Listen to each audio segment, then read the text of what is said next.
America fame and fortune. This video is purely for entertainment and does not infringe on copyrights or laws. The rights to the novel and image belong to the original author. We do not claim ownership. Don't like waiting and want to listen to this fanfic in full now? Subscribe to our Patreon, where you'll find the best fanfics. Chapter 51. Business is business. Before 10 o'clock, Kate Winslet left. Martin mixed 3 glasses of sweet and sour refreshing mojitos and was ready to leave after drinking them. Kelly's words attracted his attention. Benjamin, the director who has been cooperating with the company for many years, just gave me a script. He wants to make a theatrical movie. She opened the bag she brought, took out a script, and handed it to Louise. You are experienced, help me take a look. Martin was very curious and didn't go over for the time being. The script involved commercial secrets, so it was better to be a little careful. Louise only flipped through the first dozen pages and said, "You can find a lot of them in the script library of any Hollywood film company. You've been in Hollywood. For B-level movies like this, the quality of the movie is not very related to the script." She said bluntly, "Zombies and vampires are the most cliché B-level themes. The only new thing is that the vampire dancers are replaced by vampire gigolos." Kelly suddenly turned to look at Martin. Actually, the original idea came from Martin. He played a dead body and joked with me about letting the supporting actress pick up the body.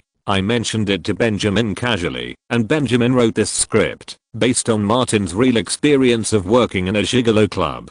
At this point, Martin had enough reason to interrupt. "Kelly, shouldn't you give me a red envelope and some copyright fees?" Louise was a little surprised. "You are really versatile. You have also been a gigolo?" Martin corrected, "the first bartender in the gigolo club." He said to Kelly again, "Did you tailor the script for me? I'm so touched. How can I thank you?" Louise suddenly said, "Penicillin can cure everything. Thank you for everything." Kelly didn't understand at all. "What do you mean? Penicillin? What did you do that you dare not tell me?" Martin and Louise smiled at each other and said nothing. "You two dogs." Kelly cursed with a smile and then said, "If we want to make this script work, it will cost at least $1 million. The costs mentioned by the director are all discounted. Once filming starts, who knows how much more will be needed." Louise knew her friend a little bit. "Grey Company can't even come up with $1 million, right?" Kelly said, "I plan to buy those factories of General Motors, transform them all into studios, and rent them out.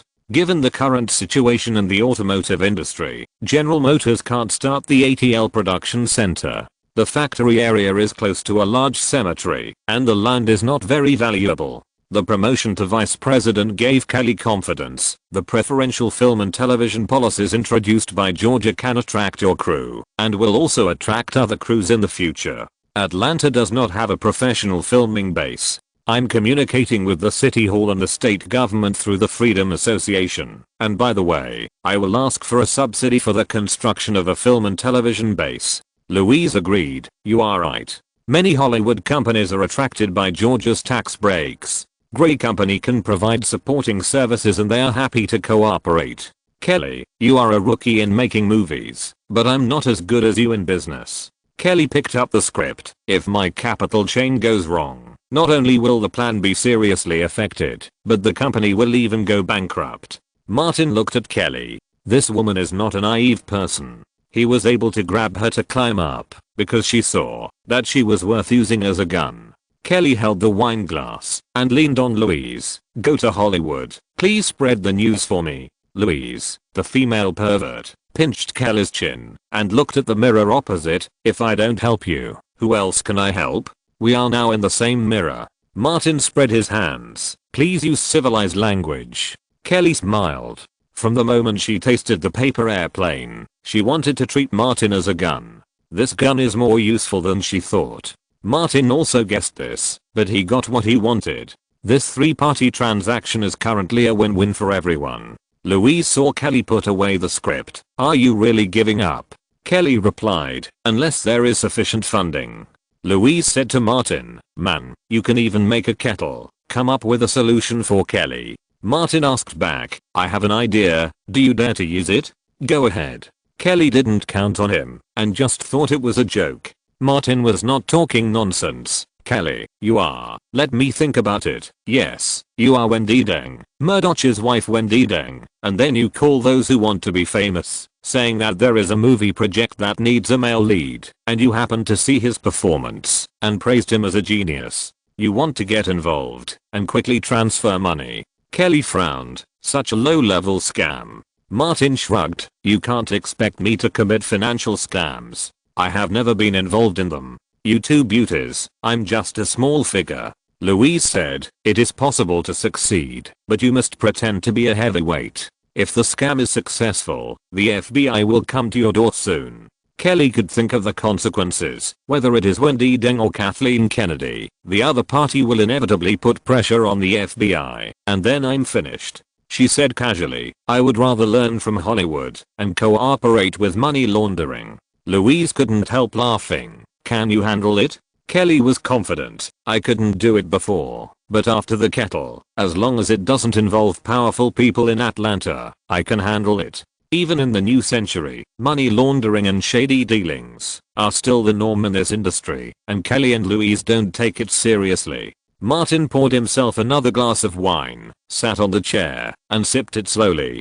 After a while, he asked Kelly, can I see the script? Kelly handed it to him. Don't think too much. It's not tailored for you. Our friendship is friendship, and business is business. I can still consider it, if it's less than $500,000. I'm just taking a look. Martin continued to flip through the script. It was a standard, cheesy B-grade movie plot. A vampire dancer used his masculinity to seduce women, sucked blood for food, and offered sacrifices to the evil gods. The sister who avenged her sister was willing to sacrifice her chastity. After finding out the situation, she led a group of busty female hunters and rushed into the gigolo club for a big fight.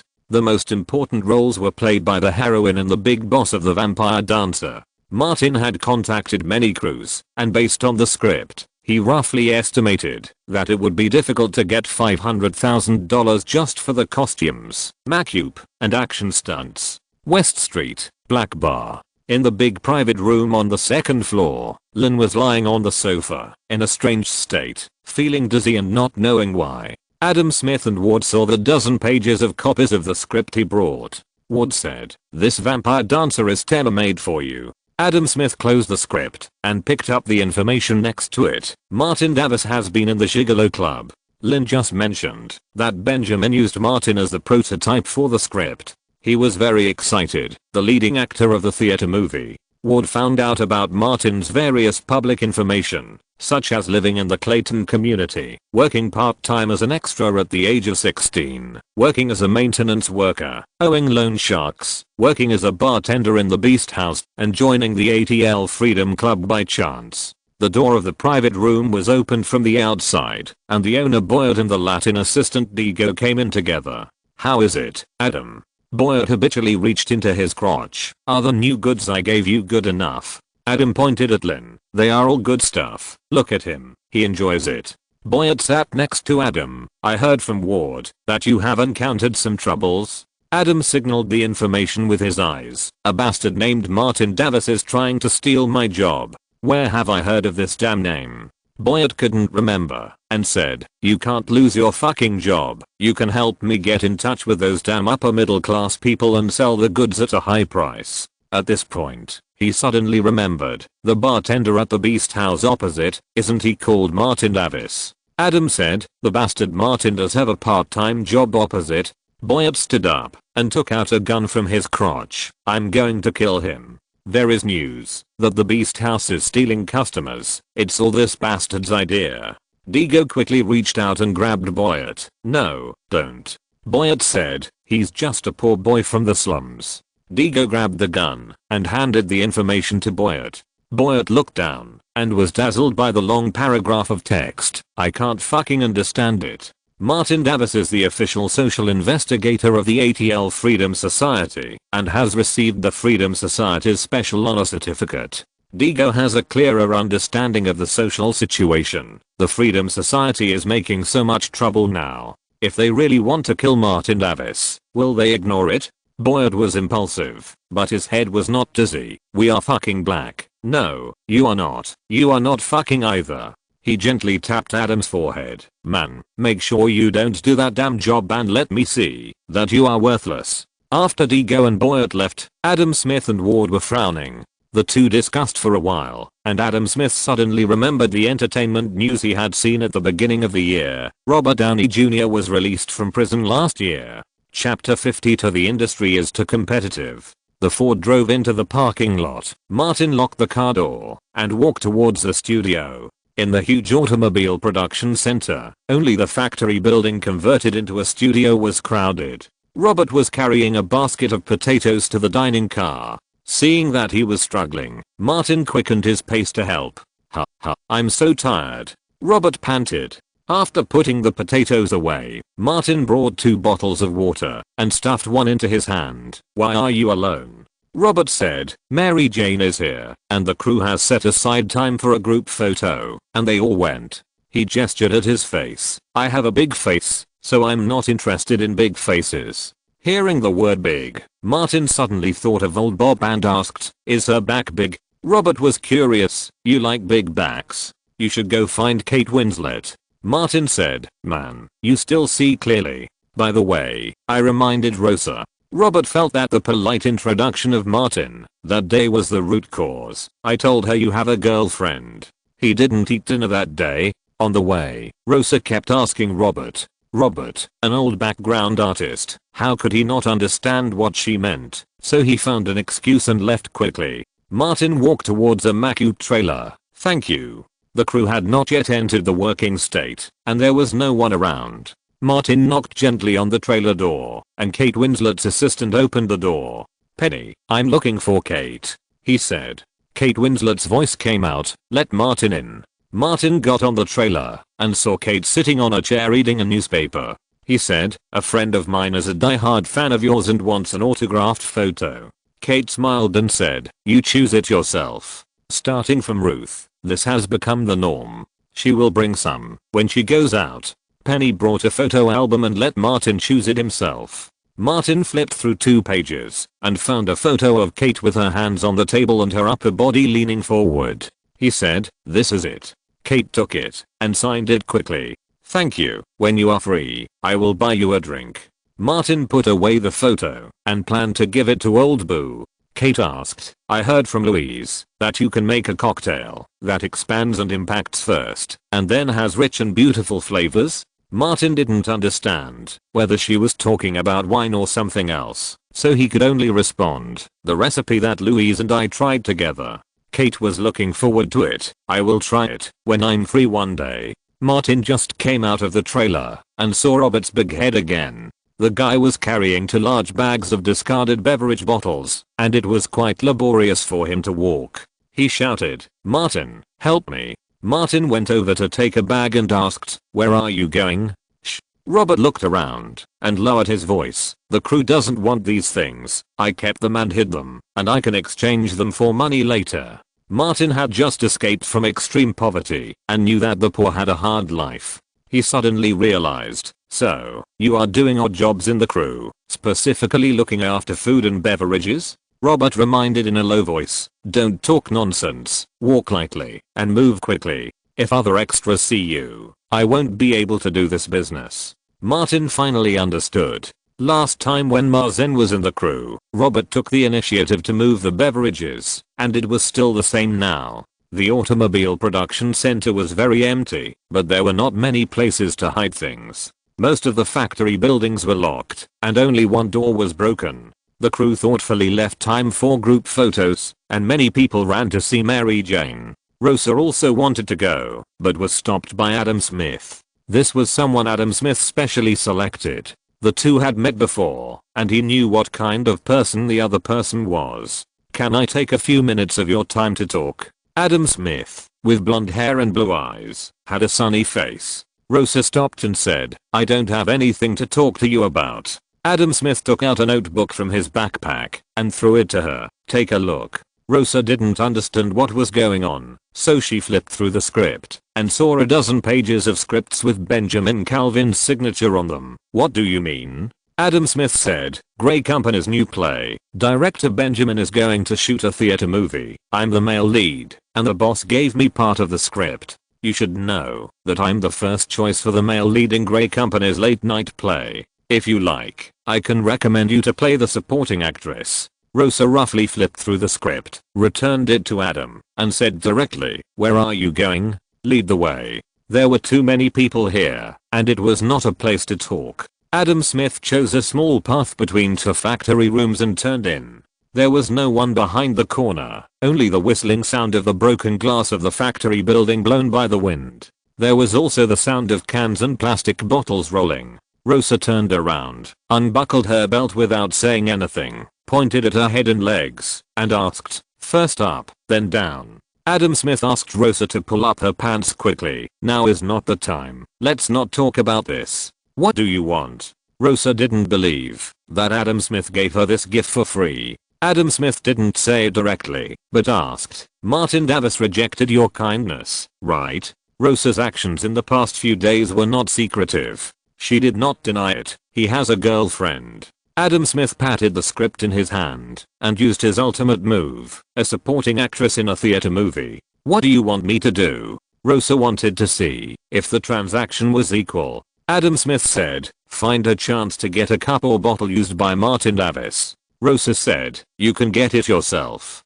Adam Smith shook his head. "I don't know him well, and he will be suspicious." Rosa asked, "What do you want to do?" Adam Smith said vaguely, "Send him something good. Help him out." He saw that Rosa was interested, and further said, "Play an important role in a theater movie. You won't be famous in the future. If you go the high-end club route or the Sacred Valley route, the price will naturally be several levels higher." Rosa had nothing else to lose except her body, and said, "Adam Smith, remember your promise. I'm a poor man with nothing." Adam was not afraid of black people, because there were a lot of black people behind him. The draft was still blowing, and there was the sound of beverage bottles rolling. The two didn't care and left. In the factory, separated by a wall, Martin pulled Robert and motioned him to stay away from the broken window. After walking away, Robert lowered his voice and asked, "Those two bastards are targeting you. Let's go out and fuck them." Martin thought about more things, such as scripts and theater movies.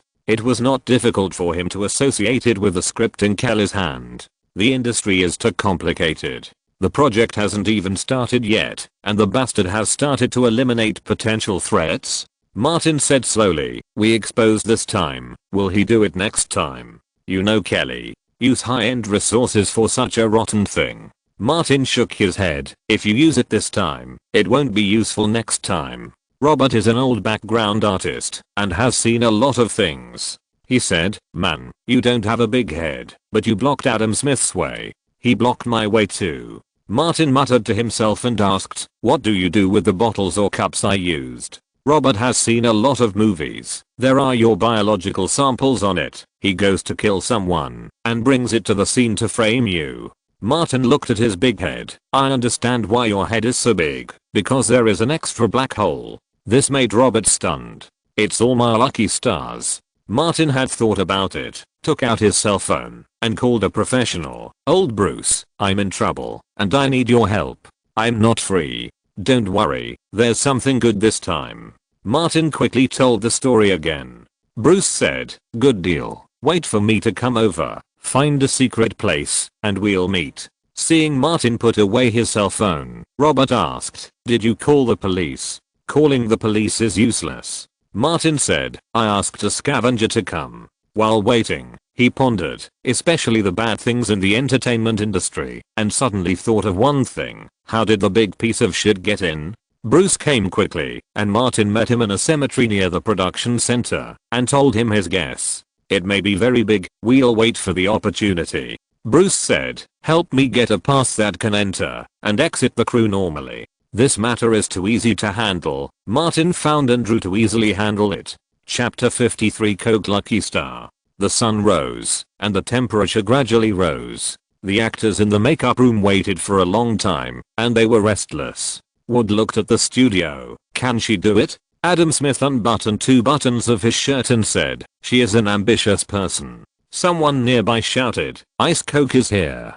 Big Head, who delivered drinks every day, pushed a cart over and placed brand new cans of Coke on the table. The extras all went to get Coke. Ward brought 2 cans over and gave one to Adam Smith. He opened it and took a big sip. It was very refreshing.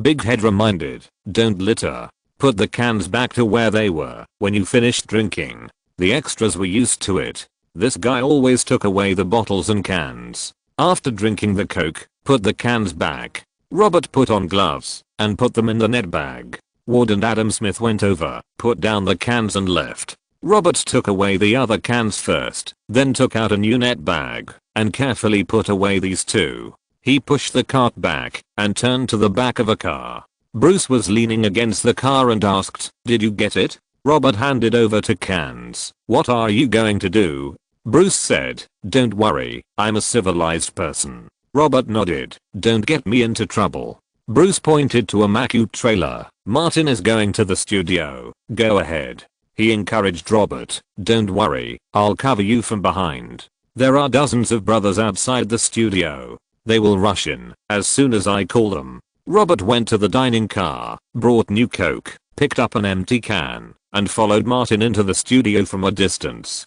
The crew started filming. Martin had his last scene today, so he left the lounge and entered the studio. There was an empty can on the small round table next to his chair. Just like the previous few days, Rosa enthusiastically helped Martin pack up useless things, took the can, and walked to the outside of the studio. Robert, carrying a net bag and wearing gloves, was picking up garbage in the lounge. He took out his mobile phone and dialed a number with one key. When the ringing sounded, he hung up the phone again. The shooting went smoothly. After a few minutes, Martin returned to the resting place. Robert came behind him and whispered, she took it away. Martin was curious, whose is it? Robert said, it belongs to an extra. Martin asked again, she didn't do anything else? No. Robert kept staring, she only took the can. Martin exclaimed, man, you are my lucky star of Coke. Robert muttered, I'm with you, the luck falls on you, and the unlucky is all me.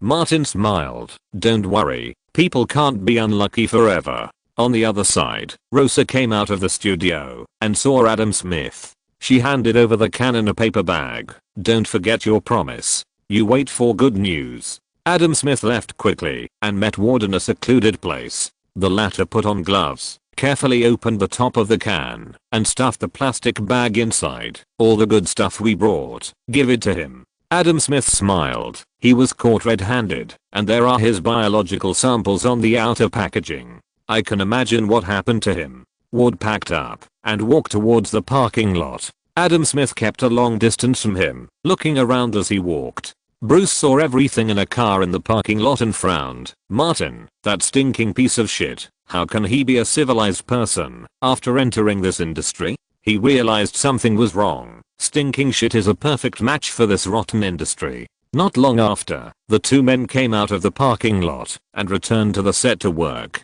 Bruce walked around the parking lot to make sure no one was watching and quickly entered the parking lot. At the same time, he took out his mobile phone and called Robert and Andrew respectively, asking the latter about Adam Smith's car. The rest of the things, for him who used to be a scavenger, couldn't be simpler. After finishing his work for the day, Martin got out of the Macu trailer and walked towards the parking lot. He called Bruce again. Old Bruce, what's the situation now? Bruce had been watching the parking lot to prevent any accidents and said, no problem. Martin said, I'm a civilized man, a good citizen of Atlanta, and a recipient of the Freedom Society's Special Honor Certificate. I will never allow evil to happen before my eyes. Old Bruce, you must report them. We are irreconcilable with evil. Bruce wanted to raise his middle finger, but the person was not in front of him. I have already reported it and will provide accurate clues immediately. He glanced at the tag and small camera sent by Robert and asked, why do you let me dress up as a reporter? Martin said, I don't trust the son of a bitch. Bruce asked, you don't have a gun, do you? Martin said, no. Then cooperate with the son of a bitch. As long as you stop the car, I will be there the first time. Bruce told the truth. You are not black, nor Mexican. Don't do anything excessive. The son of a bitch will not use a gun. Martin got in the Ford. If I were a damn black man, I would never do this. Bruce said, they followed you. The The Ford drove out of the parking lot, followed by a black Mercedes-Benz SUV. In the car, Ward had just finished a phone call. "I called 911. It's a large can of cargo. This is a great achievement. The nearby patrol police will definitely come. They can find 100 legal reasons to deal with people who have no money and power." Adam Smith asked, "One turmoil is enough to finish him off?" Ward nodded. "The Freedom Society absolutely does not want to be involved in such a mess." Bruce followed the Mercedes-Benz SUV, found a number from the address book, and dialed. "Lynch, the clue I told you before is confirmed. I have applied for an emergency search warrant. If I don't have it, I will kill you. I won't die even if you die." Bruce made a long story short. Two idiots are carrying a large amount of cargo, which seems to be some new cargo. They should not be your informants. Lynch did not dwell on the so-called informant and asked, "You won't harm me?" Bruce said, "We fought the British together, and I took all the blame." Lynch asked, "Where is it?" After Bruce answered, he hung up the phone. The three cars were mixed in the traffic and drove northwest. Not long after, an APD patrol car chased after the Ford with its lights flashing. It flashed its lights behind the Ford and asked the car to stop. Martin cooperated very well and stopped the car immediately. At the same time, Bruce stepped on the accelerator, passed the Mercedes SUV, stopped behind the patrol car, turned on the camera, and got out of the car and ran forward. Two APDs got out of the patrol car. One of them touched the rear of the Ford and put his hand on the side of the gun holster. He used dangerous driving as an excuse and loudly asked Martin to get out of the car for inspection. Martin fully complied with the APD's request and got out of the car with his hands raised. One APD checked and confirmed that Martin had no weapons on him. The other found Bruce and pointed at him and shouted, "What are you doing?" Bruce picked up the badge on his chest. "Reporter, I have the right to take pictures." It is not uncommon for reporters to follow the APD to take pictures. The two APDs restrained themselves. After all, the owner of the car was not black. One of them controlled Martin, while the other searched the car. The Mercedes SUV stopped behind Bruce's car. Ward and Adam Smith saw it clearly. Adam Smith was not very happy and said lightly, "It's a very simple matter, and it can be easily done." Ward said, "Can he afford the expensive bail?" Adam Smith pointed, "Did you see it? There are reporters, and it will be on the news soon. Grey Company will not take the risk to use him." Ward was curious. The reporter appeared so quickly. Who called them? Adam Smith also felt strange. At this time, three black Chevrolet SUVs drove on the road. The three cars turned almost at the same time and blocked the Mercedes-Benz SUV from the front, back and sides. The door of the Chevrolet car opened, and the strong men in D uniforms got out of the car quickly, pointing their shotguns and automatic rifles at Ward and Adam Smith in the car. "D. Let me see your hands." With more than a dozen black gun muzzles pointing at them, Ward and Adam Smith did not dare to move. The D showed a search warrant, and the action was simple and rough. They opened the door and forcibly pulled the two people out of the car. Adam Smith felt that there must be a misunderstanding, and hurriedly explained, "You made a mistake. We are not." Before he could finish his words, a strong man turned his shotgun around and hit him on the shoulder with the butt of the gun. Adam Smith fell to the ground with a thud, and before he could get up, the strong man knelt on him. Ward held his head with both hands and squatted down obediently. The reason why the strong man had no scruples was that his companions who were searching the car gave him a thumbs up. That he found what they wanted. Justice will be served, and evil will be punished. Chapter 54 for the male lead. There was chaos in the back. Bruce saw that Martin was fine, so he immediately ran to the back and aimed the camera at Ward and Adam Smith who were handcuffed. Lynch took a look and thought, how could this bastard become a reporter? He was on a mission, so he didn't ask too many questions. He carefully opened the cans he found and put the goods inside in the car. The law enforcement camera recorded the whole process. Lynch asked his subordinates to lift up the faces of Ward and Adam Smith to make sure they were not their informants. Adam Smith saw the cans, his face full of surprise, and shouted while enduring the pain, "This is not ours. No, you made a mistake." Ward also said, "It's definitely not ours." The two couldn't help but look at each other. How could something that should have been in Martin's car be in their own car? A D agent turned on a purple light and shone it on the can. There are fingerprints on it. Easy to confirm. Lynch waved his hand. Take it away.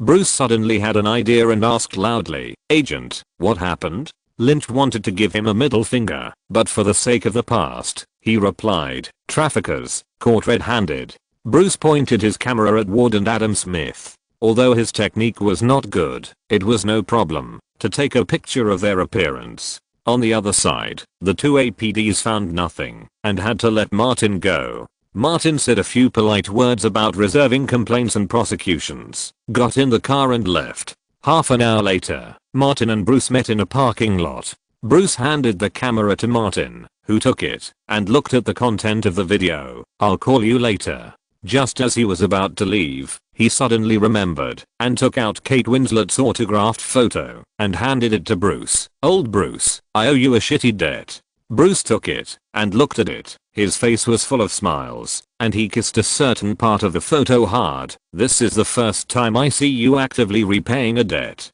Seeing him sticking out his tongue, Martin didn't want to irritate his eyes, so he quickly got in the car and called Alina to go to her friend who could copy the video and cut out the first part of the video shot by old Bruce. The small camera had to be returned to Andrew, and the video was copied to a USB flash drive. The act of justice must be spread. Speaking of the big shit back then, was it also designed by someone? Martin found a suitable TV station from the media contacts Bruce collected last time and said on a public phone that there was an important news clue. He found out the old glasses and put them on and put on a wig and a fake beard. Not far from the TV station, Nina, the middle-aged deputy editor-in-chief of a news program, met him. Nina plugged in the USB drive and saw that it was a video of the D's on-site arrest. She said, I'll take this one. You go and collect the $100. Martin pointed at the screen. It's definitely more than 100.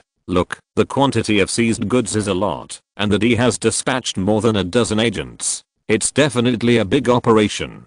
Based on this, if you keep up with the D, you can do a serial report. Nina shook her head. There are too many in Atlanta. Martin pointed at Adam Smith again. Look at this man again. Does he look familiar? Nina looked carefully. A little familiar. I remember. He is Adam Smith. Yes. Martin snapped his fingers. He is a star in Atlanta. He praised Adam Smith vigorously. He has at least hundreds of thousands of fans in Georgia, and there may be hundreds of thousands or even more female audiences who know him. He is a real star. This is big news. As far as Nina knows, Adam Smith is indeed very famous among women who like to watch late night shows. Martin continued to brag. He often goes in and out of some high-end women's clubs and is very popular. Could he be related to these women? You can dig up a lot of news. Nina thought carefully. You name a price. Martin said, a big star scandal is worth $3,000. Nina said, $500. The two bargained and finally sold it for $1,200. Martin took two checks for $600 and left the TV station. Adam Smith's clip will be played on the news tonight. Martin called Robert and Bruce separately and invited them to dinner. The restaurant and booth last time, Robert came first and sat opposite Martin. I said I would treat you to dinner, but I never found the time. Martin pretended not to hear and took out a check and gave it to him. Your luck gave it to me. This is a reward. Robert looked at the number, grabbed it and put it in his pocket. Don't say you are kidding me. I will never give it back to you. Martin said, I can't let you help for free. Bruce also arrived at this time, and Martin asked them to order first. When the food came, he handed Bruce another check, scavenger fee. Bruce didn't move. You paid. Martin said, it's just a photo. Bruce suddenly stuck out his tongue and licked his lower lip. Martin quickly stopped him from talking. Civilized man, you don't have to say it, I understand. He couldn't use a photo as a reward for Bruce. I don't know how you found the D to enforce justice. You always have to buy people a drink, and you can't let you pay. You have to buy lubricant with your money. Shut up. Bruce touched the check and put it away. Your shit will always be the stinkiest. The three of them ate dinner slowly. Bruce was curious. Why did that idiot target you? Martin had some guesses and asked Andrew to find out from the side. Director Benjamin of Grey Company wrote a script, and the male lead in it borrowed from my words and experience. The script is temporarily suppressed by Kelly, but once the project is approved and the investment exceeds $1 million, it may be screened in theaters. Bruce understood. He regards you as a competitor, so he gets rid of you in advance. He shook his head. This rotten circle is not much better than mine. Martin didn't care. For losers like us, which circle is not rotten? If you want to climb up, you not only have to pull down the people above, but also step on the people below. He simply mentioned, I sent the video you took to the TV station, and it will be on the news tonight. Adam Smith is a little famous in Atlanta. Bruce said, you still got him. I see. Robert realized it later. If you got rid of Adam Smith, you would be the first choice when the male lead of that play was selected. Martin's voice was sonorous and powerful. Man, this is the responsibility of the citizens of Atlanta. I have a heart to uphold justice. I'm fighting against evil. I'm incompatible with gambling and drugs. Robert shook his big head and said, no wonder I can't get a role of importance. It's so damn hard to be a leading actor. He has no shame. Bruce said, because his head is full of stinky shit. After dinner, Martin called Buckley and gave him another copy of the video. In view of past cooperation, he didn't ask for money this time. The evening news reported the video of Adam Smith being detained by the D. Later, the Atlanta Star followed this news for several consecutive days and obtained accurate information from the D. Adam Smith had solid evidence and had been arrested. The D searched Adam Smith's home and found a lot of evidence involving a series of subsequent procedures and cases. Adam Smith cannot be released on bail for the time being. At the same time, the D quietly confirmed that the goods had nothing to do with the D, nor with the CIA and the like. For the sake of America, these uncontrolled wild goods and channels must be eliminated. If you're listening to this novel on a channel other than Fanfic World, it means they downloaded and uploaded it without effort. We cordially invite you to visit our channel, Mundo Fanfic Novelos. There you'll find the original version of this story and you can explore many other novels of various genres. We're waiting for you to immerse yourself in a world of incredible novels. Chapter 55. Big Plan. In the morning, Andrew came to Gray Company to find Kelly Gray to report the latest developments of the crew. Kelly Gray was not there. She accompanied Erica and Julia to Washington. Andrew tried to call Ella to explain the specific situation and then went to Benjamin Galvin's office. Benjamin was leading people to make a budget for the new play. When he saw him coming, he went to the outer reception room and asked, how come you are free to come back today? Andrew handed the newspaper in his hand to Benjamin. Something happened on the crew. Adam Smith was arrested by the D and found red-handed. Fortunately, he was just a minor character over there, and the impact was not big. Benjamin had collaborated with Adam Smith on several works. He quickly took the newspaper and read, is the news confirmed? Andrew nodded. The D has officially notified the crew. I just reported to the boss and the boss has received the news. Benjamin quickly read the report in the newspaper and said, I was originally considering that Adam continue to play the leading role. His salary is not high, and he has some appeal in Georgia. Now there is no need to consider it. Andrew heard that Zombie Gigolo Director isn't the background of the Gigolo Club where Martin works. Benjamin had also considered Martin. Now he thought about it, and his appearance was more outstanding than Adam Smith and his acting skills were not bad. Andrew looked around, closed the door, and lowered his voice. As far as I know, Martin has a very good relationship with the boss. Benjamin nodded slowly, without considering Adam Smith. Martin seems to be the most suitable. Perhaps this can increase the probability of the boss giving the green light to the project? He added, I'm making a budget and trying to compress it as much as possible. We don't have money to hire a star. Andrew said, we can only dig out from the existing resources. Adam can't come back in the short term. I suggest choosing Martin. Benjamin did what he thought. Please help me make an appointment with Martin. Andrew said, I'll call him right away. Benjamin looked at the office. Don't worry, I'm free in the afternoon. Andrew asked the time and immediately called Martin to meet at a cafe near Gray's company. Before 4 o'clock, Martin arrived at Louis Cafe in advance. After waiting for about 10 minutes, Benjamin walked in. Martin went over and said, Director, the circus you designed last time made me famous. Everyone around me knows me now. This sentence not only touched Benjamin's pride, but also brought them closer. Benjamin smiled and said, I designed a play that is more suitable for you this time, without mentioning that his first choice was Adam Smith. Martin was surprised. Really? Director, you designed a play for me again. I'm one step closer to becoming a big star. The two sat down in the booth, ordered coffee each, and chatted slowly. Benjamin took out the script from his briefcase and handed it to Martin. Take a look. The script I wrote, based on you, can be considered tailor-made for you. Martin had already seen the script at Kelly Gray's place, and it was like the first time he saw it. He was relatively calm when he first saw it, but the more he read, the more surprise he had on his face. After reading dozens of pages, he took a sip of coffee and was slightly excited. Director, the scene is where I used to work. Benjamin smiled. When I led people to write this script, the male lead, from appearance to background, all I thought of was you. You must be the male lead.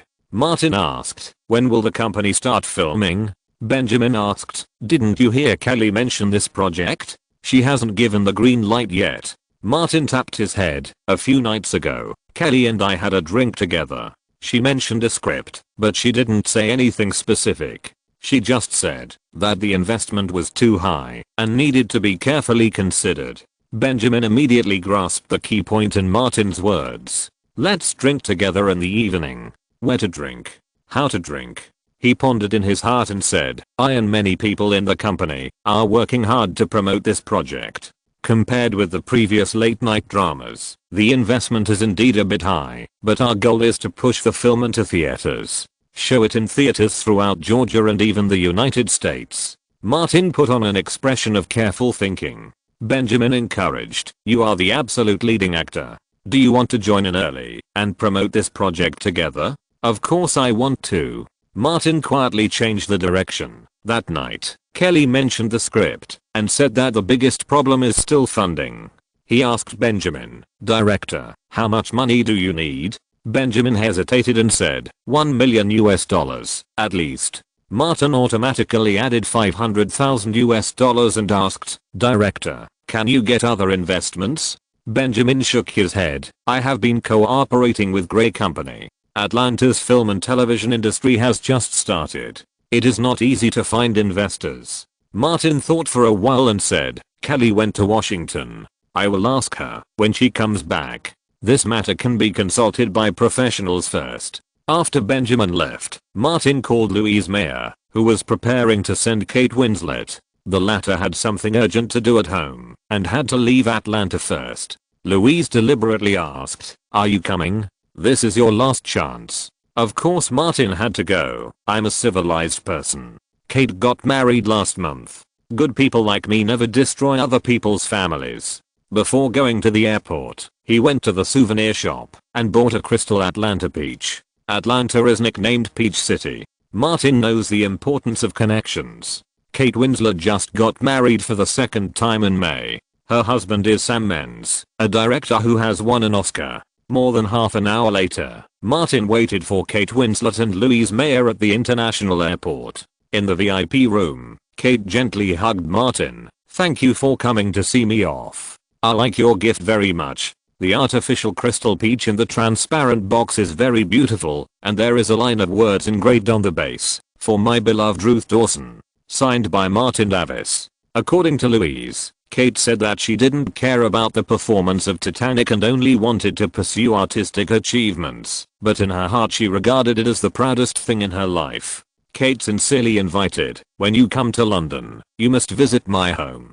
Martin replied, if you don't treat me, I will knock on my door. The flight boarded. Kate Winslet got on the plane and left Atlanta. Louise did not return to the set and asked Martin to go to the hotel together. After entering the suite, Louise kicked off her high heels, walked to the bar in stockings, poured 2 glasses of wine, and drank a big sip before Martin came over. Martin said with concern, drink slowly. Louise pushed the other glass in front of him. I will return to Los Angeles soon and prepare to spread the formula of penicillin on a large scale. I plan to call it Louise and Martin's penicillin. It's more appropriate to call it Louise's penicillin. Martin didn't care about letting Louise monopolize the fame. He ran his finger across Louise's lips. Because it heals the soul of Louise, an alcoholic and a pervert. Cocktails based on other alcoholic drinks cannot be patented, and the formula is not worth much. After tasting, people who love wine can quickly imitate and mix them. Louise leaned against the bar with her shoulders uneven, and leaned against it, saying, "You have big plans. I have something to ask you." The new script that Kelly mentioned the other day, Zombie Dancing Man. Martin roughly explained it in a proper way. Louise clinked glasses with Martin, drank the wine in the glass, and said, "Kelly's concerns are reasonable. As far as the entire industry is concerned, the proportion of movies that can make a profit in the short term is shockingly low." Carlock, who invested in the production of Terminator, was once very successful, but he messed up Cutthroat Island and was finished. She poured herself and Martin more wine. "But for you personally, there are many benefits." Martin pretended to listen carefully. Louise reached out and gently stroked Martin's handsome face. "You gave me penicillin. I said I would provide you with some advice and help. Let's do it today." At this point, she suddenly asked, "Are you really ready? This circle is 10 or even 100 times more chaotic than the darkest, meanest, and dirtiest portrayal by the media. It is second only to the financial circle in New York and the political circle in Washington." Chapter 56. Entering the Holy Valley. Listening to these words, Martin thought of the drifting in his previous life, the roaming dealers near Clayton, and the bodies falling in front of the shotgun. Who is willing to lie at the bottom and be a stepping stone for others? Who is willing to be squeezed out of all the essence like ore? Who is willing to be whipped like a donkey, but can only go in circles? Martin drank the wine in the glass in one gulp. "Whoever grabs me, I will kick him into hell. Whoever blocks me, I will push him off the cliff. Whoever presses on him, I will throw him into the fire pit." Louise, can the future be worse than my past? What do I have to lose? If I fail, the worst that can happen is that I come back to be a gigolo, or go to the Sacred Valley to make movies. I don't want to be a pauper and stay at the bottom of society all my life. He smiled with a gap in the left corner of his mouth. "Did you know? Adam Smith, who is most likely to become the protagonist of Zombie Gigolo, was arrested by the D." Louise understood as soon as she heard it. "So that's how it is." She smiled. "Arseholes and quagmires are a perfect match. Please continue." Martin poured them more wine. No matter how much news and rumors he had seen in his previous life, they were all just watching the fire from the other side of the river. They were far inferior to the personal experience of Louise, a producer. Louise said, "If you want to really develop, leave Atlanta and go to Los Angeles. Georgia's preferential policies will attract more and more Hollywood crews, but Toronto, Australia, and Morocco did similar things many years ago. They cannot become the birthplace of stars. For normal Hollywood crews, the main cast and crew will finalize the candidates before leaving Los Angeles." She pointed at Martin's mouth and said, "Accent. Your southern accent is fine for marginal roles with few lines, but not for roles with many lines. You don't have a Hollywood accent. Of course, it doesn't matter for Zombie Gigolos, as the character setting is a southern vampire zombie. Hollywood accent?" Martin was slightly stunned, but soon understood. "It's the common accent in Hollywood movies, right?"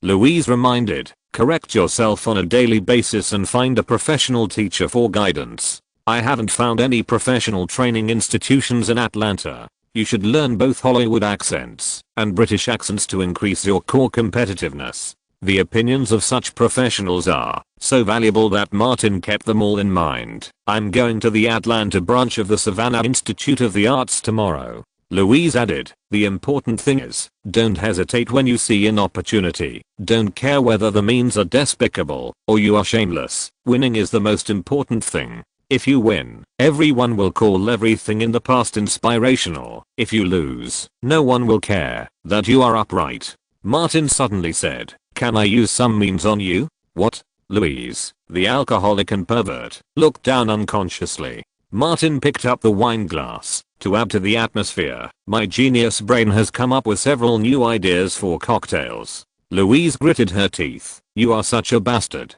You deserve to wallow in the mire for the rest of your life. Just wait, I will bite off your mortar and make it into a cocktail shaker." How shameless is Martin, a cocktail shaker that produces its own liquor. You are shameless and don't know what integrity is. You do have the potential to climb up. Now give me a new recipe. Hobbies are more attractive than work. Louise did not hide anything and made a straightforward deal. This year, I'm busy with work this year. I'm also the producer of a play and I have to go to Morocco. She calculated the time. Well, you go to Los Angeles around the new year and I will recommend you to the agency. There is no problem with your acting skills. I have watched every scene you have filmed. Since I'm very satisfied with you, I will give you some help. Martin returned to the beginning. What about the zombie dancer? Let's put aside the funds. Louise saw Martin bring paper and pen to write the name and quantity of the wine and said, being the leading actor in a theatrical movie is a very important qualification. Asshole, remember this sentence when choosing a crew and a role at the initial stage. It is better to be the head of a group of chickens than the tail of a phoenix. She took the paper Martin had written, kissed it hard, folded it up, and put it away carefully. Most of the investment in Hollywood movies comes from platters. For example, my company never shoots movies independently. For such a crew, there are always various relationships and interests that need to be balanced. Even if I'm the executive producer, I cannot recommend an actor who has no ability and qualifications for an important role. The producer and the production company cannot pass the test, and the interests will be tens or even hundreds of millions of dollars. You can imagine it yourself. Martin sighed. I have to get the leading actor of this $1 million project first. Louise thought of something happy and laughed happily. When I recommend you, I can't bring out the clip of Marzen, right? I can help find funds. Will Kelly accept it? Martin said vaguely. She mentioned money laundering last time. Louise didn't care at all. Money laundering is the norm in the film and television industry. All those Hollywood compilation projects launder money. Keep your accounts, keep a low profile, and pay taxes in full. Let's launder together. She and Martin had another drink. Most Hollywood movies are money losing, but a huge amount of money is pouring in from all over the world. Are investors stupid? Let's put it this way, without the continuous flow of black money, there would be no prosperity in the film and television industry today. Martin believed it, because he had seen it before, and Hollywood must be more colorful than that. Louise smiled even more happily. You can find a stable and controllable source of funds for Grey Company, and Kelly can agree to all your requests. Martin grasped the key point, stability and controllability.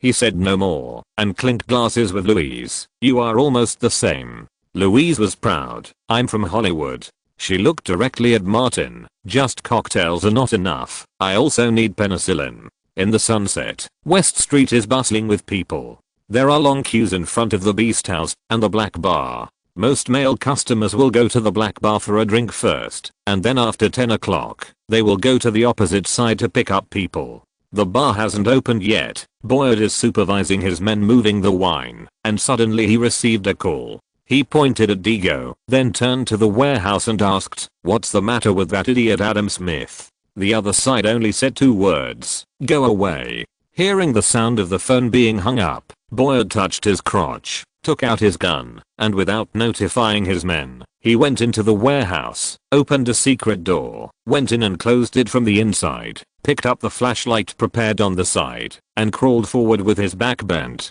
Not long after crawling, he opened another door, entered the sewer, and ran wildly along the sewer. Coming out of the reserved location, he quickly entered the apartment building next door, opened a room, and changed his clothes. Boyd came to the window and looked at West Street. More than a dozen cars with dialogues rushed over from all directions, surrounded the front and back of the Black Bar, and fully armed agents quickly broke into the bar. This bunch of lunatics. Boyd couldn't help but cursed. There are so many people in Atlanta. Why are you targeting me? Because I'm from a black gang in the South City? He raised his middle finger to that side. You bastards who discriminate against blacks. Cursing as he was, Boyd didn't dare to stay any longer. He opened the drawer, took out a set of car keys, and hurried away from the area. Getting in the car, his few brain cells worked desperately, and everything he thought about was related to Adam Smith. When Boyd got the news that Adam Smith was arrested, he didn't take it seriously, but just asked around. In the whole of Atlanta, there are at least 800 companies doing this. But now that he came knocking on his door, Boyd recalled the last time he saw Adam Smith. What was wrong? Chapter 57 Neighborhood Defense Alliance. After breakfast at the hotel, Martin came to the lobby and called Benjamin. Last time, when Benjamin wanted to send him to the Sacred Valley, he said that he was a film and television graduate of the Savannah School of the Arts. Martin mentioned the accent issue, and Benjamin asked Martin for help, so he helped to contact the person without saying a word. In just a few minutes, Martin was given a contact number. Martin drove to the Atlanta campus, found the relevant personnel, and obtained the audit qualification and relevant class schedule of the performance department. After listening to professional classes for a morning, Martin went to a nearby professional bookstore in the afternoon and bought auxiliary equipment such as a recorder and tapes. He called Kelly Gray, who was still in Washington, to handle important matters. Martin was not convenient to say those words on the phone, so he could only wait for her to come back. Returning to the Clayton community and arriving at the school bus stop, Martin found two skinny black boys who wanted to harass Lily. Lily was almost as tall as Elena. Martin drove over and honked the horn, and Lily hurried over. The two skinny black boys were not giving up and wanted to catch up. Martin pulled out a short-barreled shotgun from under the passenger seat, and the two black guys turned around and ran away. Lily got on the passenger seat and snatched the gun from Martin's hand. Martin put the gun on the other side. Let her pick you up in the future. Give me a gun. Lily took out a knife from her bag. I'll let those bastards keep an eye on it. Of course Martin wouldn't give it to her. Back at Carter's house, Elena was still practicing bartending, and Martin told her about what happened just now. Elena said, Harris, you will be responsible for picking up Lily to the school bus station in the future. Recently, the community's public security has collapsed. After dinner, no one wants to go out. They are all busy doing their own things. Martin put on headphones and listened to the recording to practice his accent. I have to practice it when I have time in the future.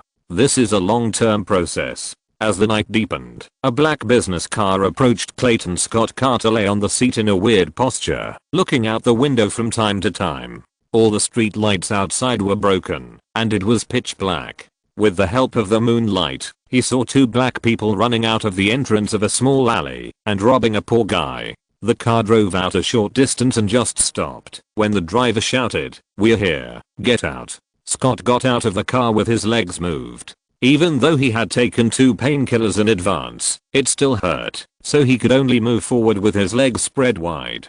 When he arrived at the door of the store, he had to work hard to lift the shutter. He entered the door, and in the originally dark shadow, 4 black men in black clothes ran out and rushed into the store before Scott closed the door. The black gun was pointed at Scott's face. Scott was dumbfounded. The black man from South City was so damn good at using his talent. The bold black man with the gun said, "If you don't want to die, take out all the money." The other black man pulled down the shutter at this time. "We have plenty of time." Scott raised his hand. "Don't shoot. I'll give you money. I'll give you money. Money is not as important as life." He gave away the money he earned tonight before it even warmed up. "That's just a few dollars." The black man holding the gun said, "You've been treating people to dinner at the bar recently, and you said you made a lot of money. Are you kidding me with just a few $100s? Scott said, "No more. Really no more. Search." The bold black man gave an order, and the other 3 black men searched through the boxes and cabinets.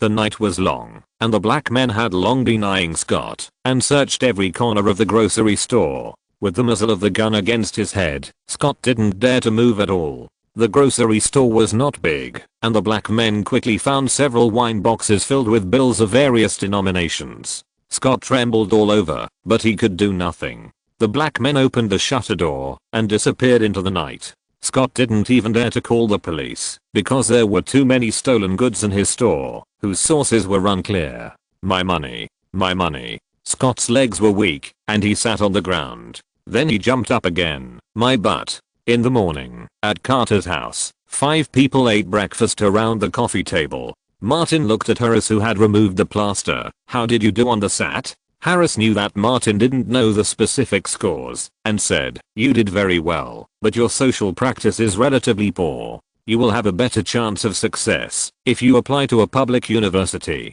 Martin asked, "What about tuition?" Harris had already thought about it. Student loans. Lily suddenly interrupted. You won't be able to pay it off until you retire. Elena took the lottery ticket stub out of her pocket, compared it with the results in the newspaper, cursed, and threw it in the trash can. Martin asked. No? Lily said first. She has always had bad luck. Mr. Wood came in from outside and said with a smile, you are all here. Elena quickly threw the kettle under the coffee table. Wood, what's the matter? Mr. Wood sat on a chair. There have been frequent robberies around the community in the past few days. We called the police, but got no response. I contacted many people to make complaints. The West City Police Department finally sent someone to discuss with us. Martin, I heard that you joined a very influential social organization. I would like to invite you to go with me. Elena looked at Martin, and Martin said, Mr. Wood, I will go with you. Lily couldn't help it again. It's all those black X's. They should be sent to the zoo. This time, Elena ignored Lily. Martin changed into slightly more formal clothes, took the work permit of the ATL Freedom Association, and followed Wood to the outskirts of the community. Ashley, Welbeck, Nanny, Valencia and others who have a little prestige in the community have all arrived. After waiting for a while at Nana's community supermarket, the representative sent by the police station arrived. A black policeman. Nanny, who had a bad temper, tried to use polite language. Officer, since those black gang members came to the community, the public security in Clayton has been completely ruined. The black police officer said, this has nothing to do with black people. Nanny couldn't help. But, before the black people came, the public security in Clayton was not good, but it was not this bad. The black policeman stood up. Are you discriminating against black people? No, absolutely not. This big hat was pressed down, and even the person in the White House couldn't handle it. Martin quickly pulled Nanny and showed his work permit. The black policeman looked at the Freedom Association's ID card and didn't get entangled in this issue. He said coldly, we will strengthen supervision in this area, but the police force is limited, and it is impossible to maintain a high frequency of patrols. I give you a suggestion, to form a neighborhood defense alliance. You report the personnel and the police station will register you. This was as good as saying nothing. The black policeman looked at his watch. I have other work, so I'll stop here. The other party had a skin color bonus, and the black issue could not be discussed at all. Everyone could only watch him walk away. Nanny asked, what should we do? I'm old, but I'm willing to contribute to the community. Wood said, I have a rifle. Welbeck said, let's form a patrol team. Fletcher asked, what about the expenses? Everyone was silent. The money earned by the poor was just enough to support their families. Martin said something practical. Post a notice on the community bulletin board. Reduce going out at night. And don't go to remote places even during the day. Count the families with guns and exchange contact information with each other. Once attacked, others will provide support. Wood said, statisticians, we will report it. If those black X really want to attack the community, we can take the initiative to defend and fight back. Joining the Defense Alliance will save a lot of trouble. Martin thought about it and said, Elena and I have guns. That afternoon, Nanny, Wood and others took the list to the police station and registered. The Neighborhood Defense Alliance of Clayton Community was officially established. The fence of the yard was almost non-existent. Martin and Elena collected a lot of cans, filled them with gravel, and tied them to the front and back fences of the yard. Chapter 58 Happy America. In the evening, when it was getting dark, in an abandoned wooden house not far from Clayton, Boyd sat on a small box, took out his crotch with one hand, put it in front of his nose and smelled it, and immediately felt refreshed. Opposite, on the broken sofa and wooden chair, sat 4 black people who were darker than him. They were also wearing black clothes, which made it easy to be ignored. One of the bald men said, Boss Bo, we just got this place. Do you want to grab the market? You have a higher status in the gang than us, but we are not afraid of you. Boyd said, Tom, let me talk business with you. Bald Tom raised his finger and shook it. We are not short of money. Jerry, the dreadlocked brother next to him, pulled out a tequila box and opened it in a show-off manner. It was full of rolls of US dollars. Boyd stood up and opened the box, kicked it down, and many rolls of $20 US scattered out of it. Come with me and take down that piece of shit in the Clayton community. He said, "All of this belongs to you." Tom asked, "Who is that piece of shit?" Boyd remembered the information collected by Adam Smith and asked the familiar APD about the situation on that day and had some guesses in his mind. There was also the matter of robbing customers after 10 o'clock. With new and old grudges added up, who else should he take care of if not that piece of shit? He said, "That guy is a small actor, and he seems to have some money. Let's go together, catch him and take whatever we can squeeze out of him. It's all yours." Spike and Butch, the two black men, couldn't help but want to agree. Tom was a little smarter, so he stopped them and asked, "Does he live alone?" Boyd nodded. "He rents a house by himself." Dreadlock Jerry came over and whispered in Tom's ear, 5-1, the advantage is on us. Tom looked at the banknotes on the ground and then at the tequila box. The difference was a bit big. Doing what he is best at, which almost penetrates the soul, he no longer thought about it and said, "We'll take this job." Boyd smiled and took out his M1911 to check the magazine. The other four also prepared their pistols. Tom glanced at Boyd's clothes, took out a black suit, and handed it to him. "Put on these, we are the kings of the night." Boyd changed his clothes immediately. Black skin and black clothes, a perfect match. There were still a few dim street lights on in the Clayton community, which made people feel a little more at ease than the darkness outside. Wearing a short-sleeved shirt and shorts, Martin checked the doors and windows one by one, and returned to the sofa. The shotgun was placed under the coffee table, and could be easily touched. The bedroom door creaked, and Elena secretly ran out, jumped up and pounced on Martin. Martin had just made a move when he heard the bedroom door slam again. He subconsciously turned his head to look, and caught Lila's face. "Fuck." Elena also noticed it, and turned back angrily. Martin casually took out something from under the coffee table, and threw it at Lily. The pink kettle hit the door frame. The sound of the kettle falling to the ground alarmed the people in the other bedroom. Hall, holding a baseball bat, and Harris, holding a pistol, all ran out. Whatever interest Martin and Elena had, it was gone at this moment. The latter got up and growled, "Go back to bed." The two bedroom doors were closed, and Martin turned off the desk lamp. Covering himself with a blanket, he didn't know how long it had been. He was dreaming of taking on 3 women with a single gun, when he suddenly heard the sound of cans clattering. Martin was also a person who had trained with Bruce many times. He immediately turned over, picked up the shotgun, and went to the window to check the situation. It was the sound of cans clattering again. The wind couldn't make such a loud noise. Martin heard movement behind him and glanced back. Elena came out barefoot with her shotgun. "I heard a noise and saw you again," she said. Martin asked her to hide behind the masonry support wall.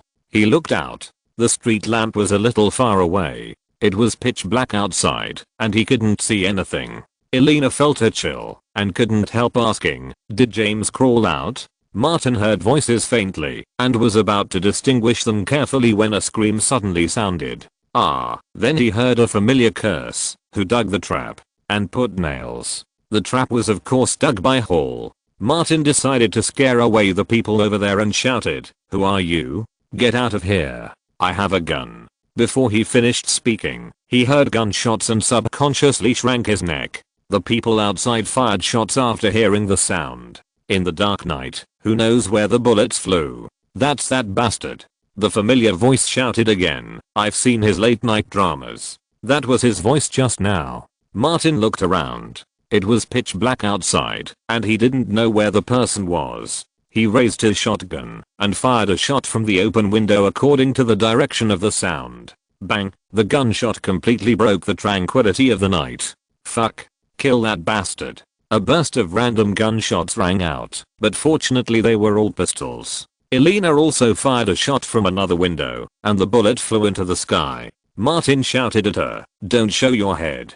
Don't let the 3 idiots in the house come out. Call Wood and ask the neighborhood alliance to come to support quickly." Instead of calling the police and hoping for the APD that was late to come, it is better to rely on the newly formed neighborhood alliance. Elena took Martin's phone and called Wood and others one after another. They were awakened and immediately said they would come to support. The gunshots outside stopped. Martin stretched out the barrel of the gun, regardless of whether he saw anyone or not, and fired 4 shots in a row, and then squatted down to reload the bullets. There was no screaming outside, but there was the sound of pistol shooting. Bang, bang, gunshots were heard in the distance, and the neighborhood alliances were dispatched, with more than a dozen guns firing. Go. The people outside were not stupid, Boyette. There are many of them. Go. The voice shouted angrily. Tom, don't call my name. Are you idiots? Jerry, I sprained my ankle. Come and help me.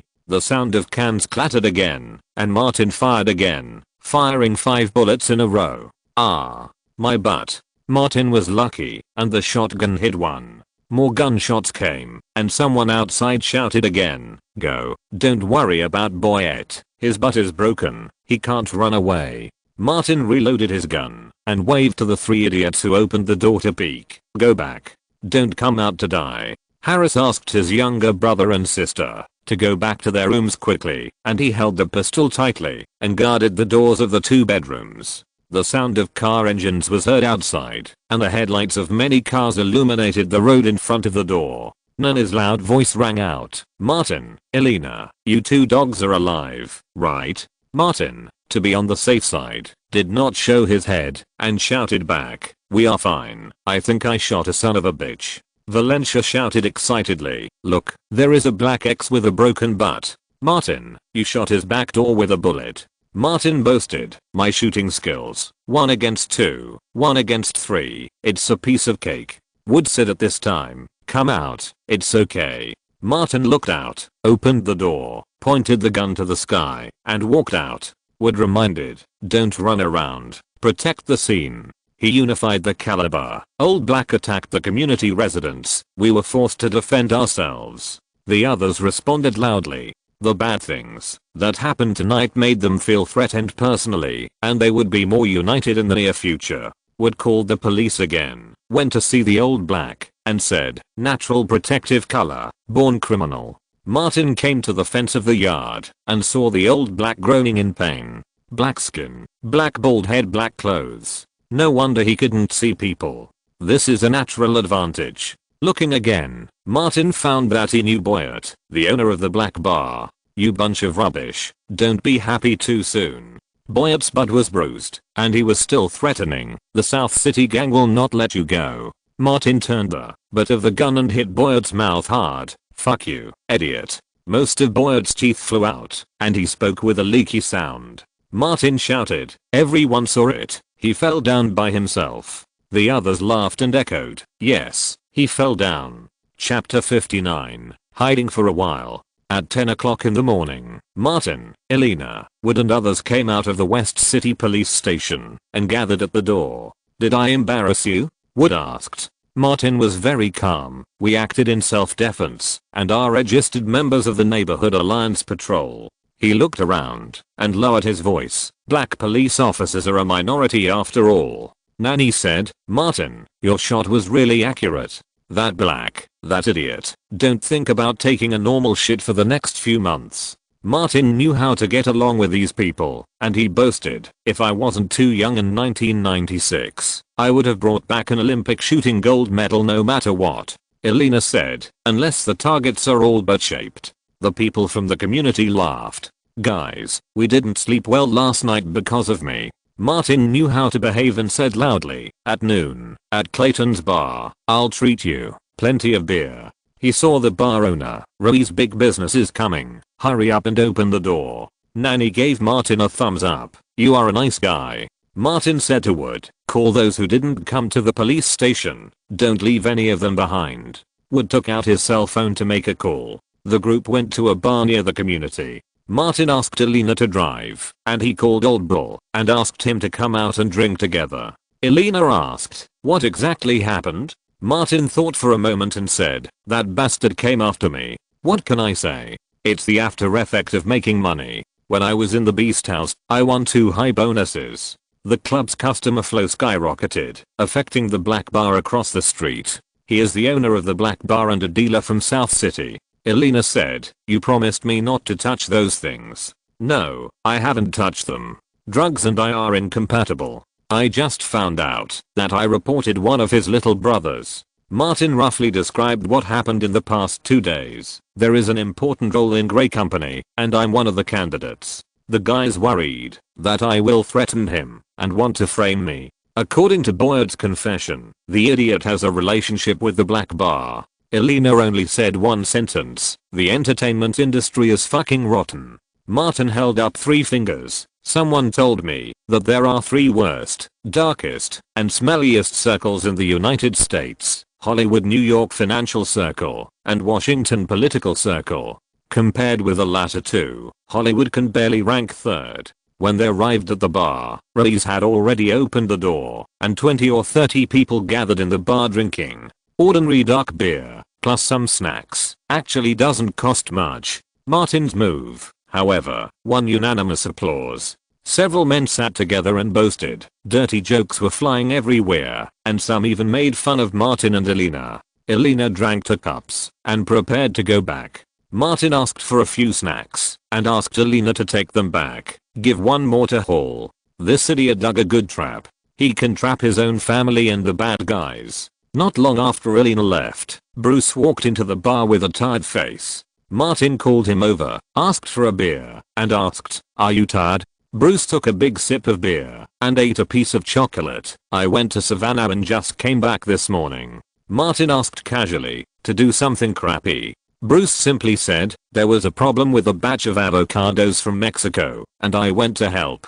Something happened last night. Boyd, the owner of the black bar opposite the club, suddenly brought a few black people to the community to attack me." Martin roughly said it again. "I haven't been in the club these 2 days. Wait a minute, I'll call and ask." Bruce took out his cell phone, found a secluded place, and made several calls in a row. The last call was to Lynch. After he understood the situation clearly, he hung up. He came back and said to Martin, "Adam Smith got the goods from Boyd. That he raided the black bar the night before yesterday and arrested everyone except Boyd. Maybe Adam Smith mentioned you to Boyd and Boyd wanted revenge." Martin nodded. "Boyd was shot in the ass by me." Bruce clinked glasses with him. "You are such a civilized man." He still praised. "Good shooting." Martin told the truth. It was a dark night and the target was black people. It had nothing to do with shooting. Bruce smiled. "Good luck." Martin took a sip of wine. 3 more black people got away. Bruce had just asked specifically. "My friend in the D said that they are all members of the black gangs in the South City. These guys are not informants of the D, CIA or FBI. They have been jumping around a lot recently. The D will soon wipe them out." Martin thought for a moment. "Kill all the uncontrolled goods and personnel." Bruce said vaguely, "They sell a lot of goods, which naturally affects the interests of others." Martin had seen some rumors that behind those large traffickers, there was always the shadow of D or CIA, especially the latter. Bruce added, "Old Black generally has problems with his brain. He is impulsive and reckless, and always does bad things that normal people can't understand.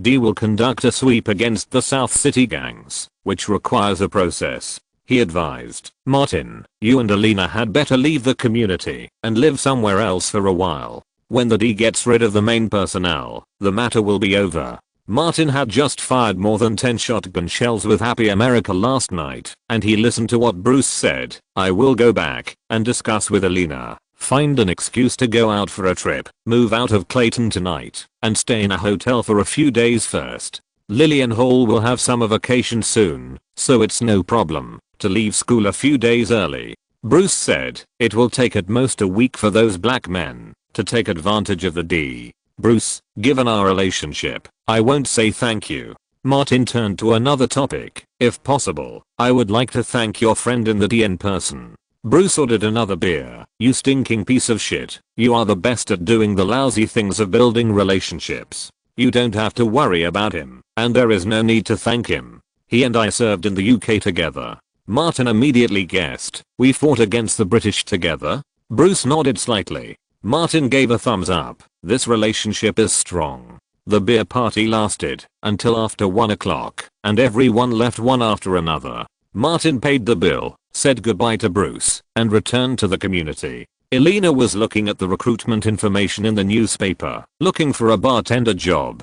In the notebook next to her, some contact information was written down. Martin came in, sat on the sofa, and asked her to sit next to him. I may have caused you some trouble. Those people who came at me last night were from the black gang in South City. He explained the situation again. This is what I thought. Lily and Hall will have summer vacation soon. I will find a fun resort hotel. You can stay there to relax for a week. If you want to go on a trip, that's fine. Lily ran out of the room. Let's stay at the resort hotel. I've wanted to go to the resort for a long time. Martin glared at her. Elena was ready to make a move. I'm done. You don't have to do it. Lily raised her fist and hit her face. Elena had to consider the safety of Lily and Hall. Let's go to the resort hotel. Martin called Hall and Harris out and asked them to pack their things. He found the contact information of a hotel and booked a house near the Great Smoky Mountain Lake Resort.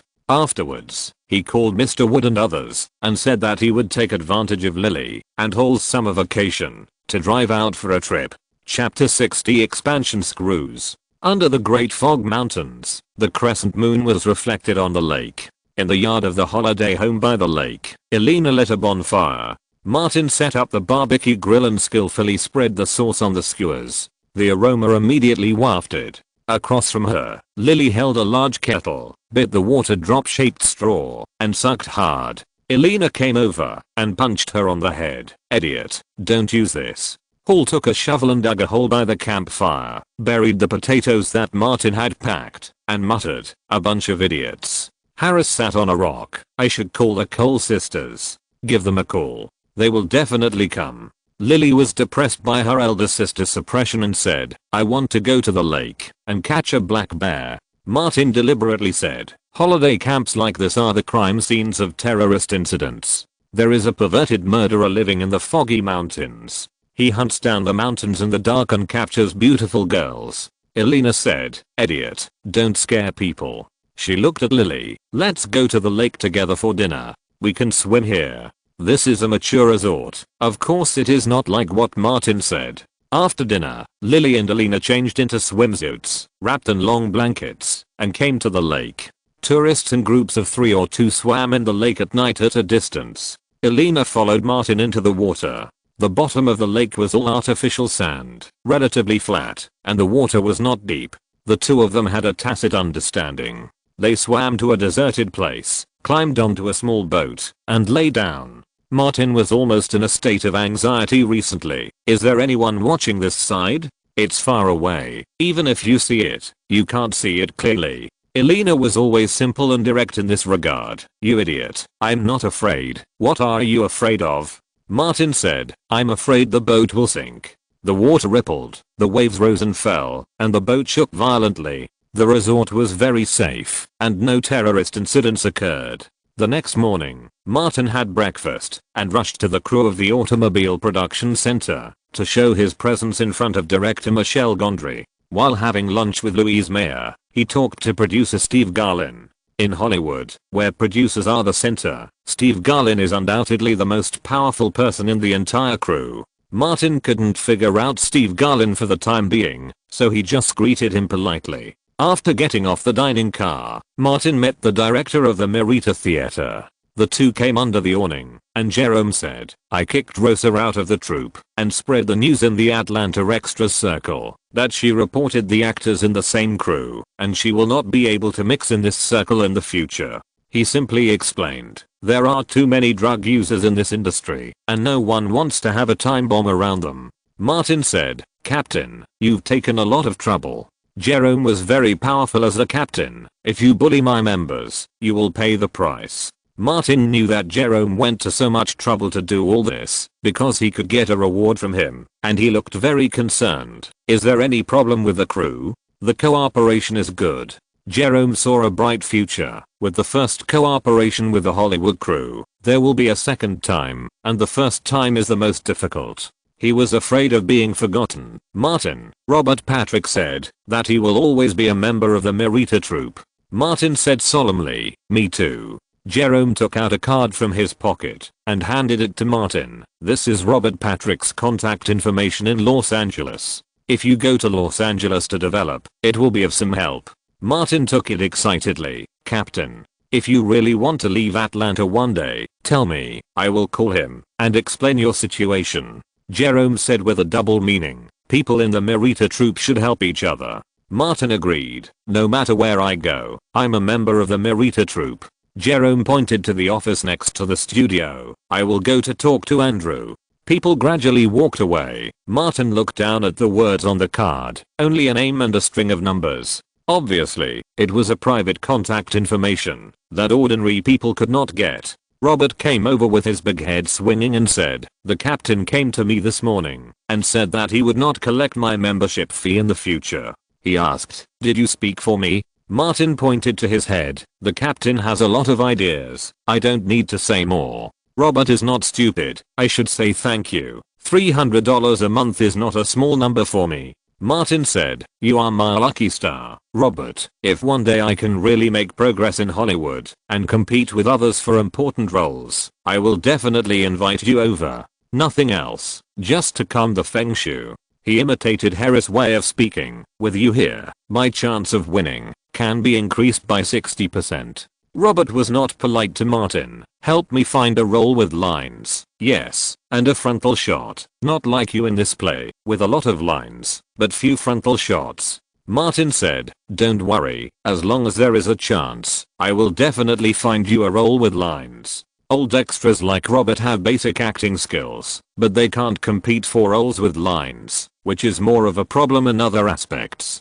In the evening, Martin invited director Michelle Gondry to have a meal of Atlanta-style food in a high-end restaurant in Peachtree Center. The crew has been shooting for more than a month, and the part in Atlanta is about to be completed, and they will return to Los Angeles soon. Because the two have too many common topics in their stance against the British, Michelle Gondry has a good impression of Martin. Personal connections are built up bit by bit. Maybe it's useless now, but you never know when it will be useful in the future.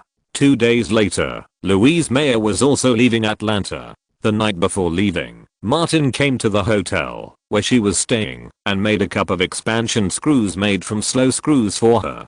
Countless bubbles burst as the wine entered the mouth. Louise Mayer said, "Martin Davis, how many new cocktails do you know? You bastard, are you playing with the heart of an alcoholic?" Martin's face was full of grievance. "It seems that you are playing with me. You are a high-ranking producer, and I'm just a small actor. Let me think about which word is appropriate. Yes, you are taking advantage of me." Louise didn't want to talk to this trash. She was silent for a while before she spoke, and Kelly, that bastard, no one knows me better than her, so she specially prepared a bastard like you. You are a pair of dogs and bitches.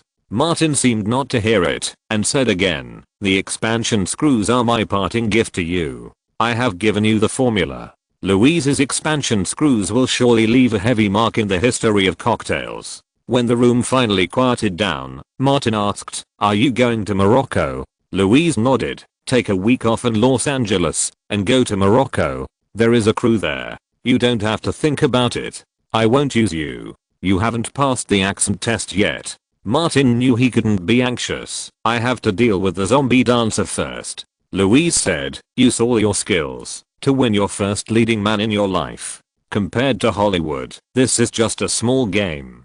Chapter 61 The Middleman. Grey Films was busy for nearly 2 weeks, and Benjamin Calvin got the preliminary budget for Zombie Gigolo. $1.2 million?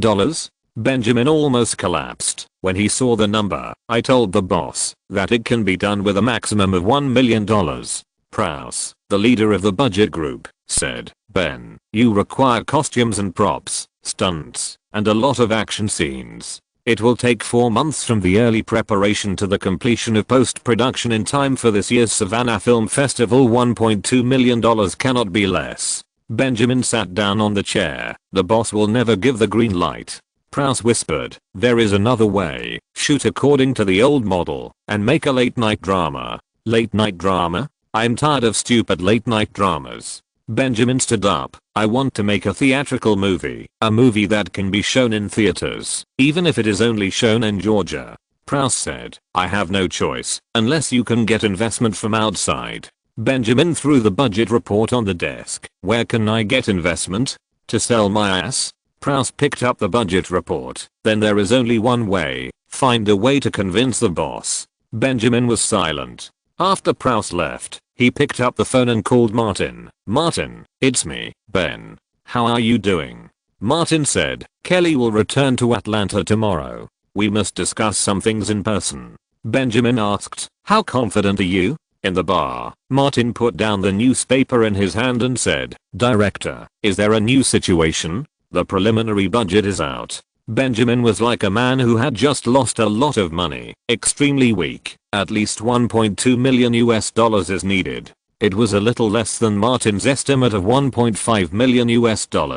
He paused for a moment, which made Benjamin feel very embarrassed. After a while, he said, "Let's think of a way." Benjamin said, "This is the only way." Martin put away his phone. The music in the bar was soothing and melodious. Elena stood behind the bar and talked softly with the middle-aged female boss. The middle-aged female boss tasted a few glasses of wine mixed by Elena and recognized her level. Not long after, Elena came over quickly. "I'll tell you something special." She quickly changed her words, removed the dirty words that she often said, and tried to use civilized language. "Mary decided to hire me with an hourly wage of $7, and tips belong to me. I can start work today. Congratulations." Martin stood up and hugged her tightly. "I was right, wasn't I? You can do it." Elena kissed him hard. "You taught well." Martin let go of her hand and let her sit down. "You have mastered all the flavors of paper airplanes.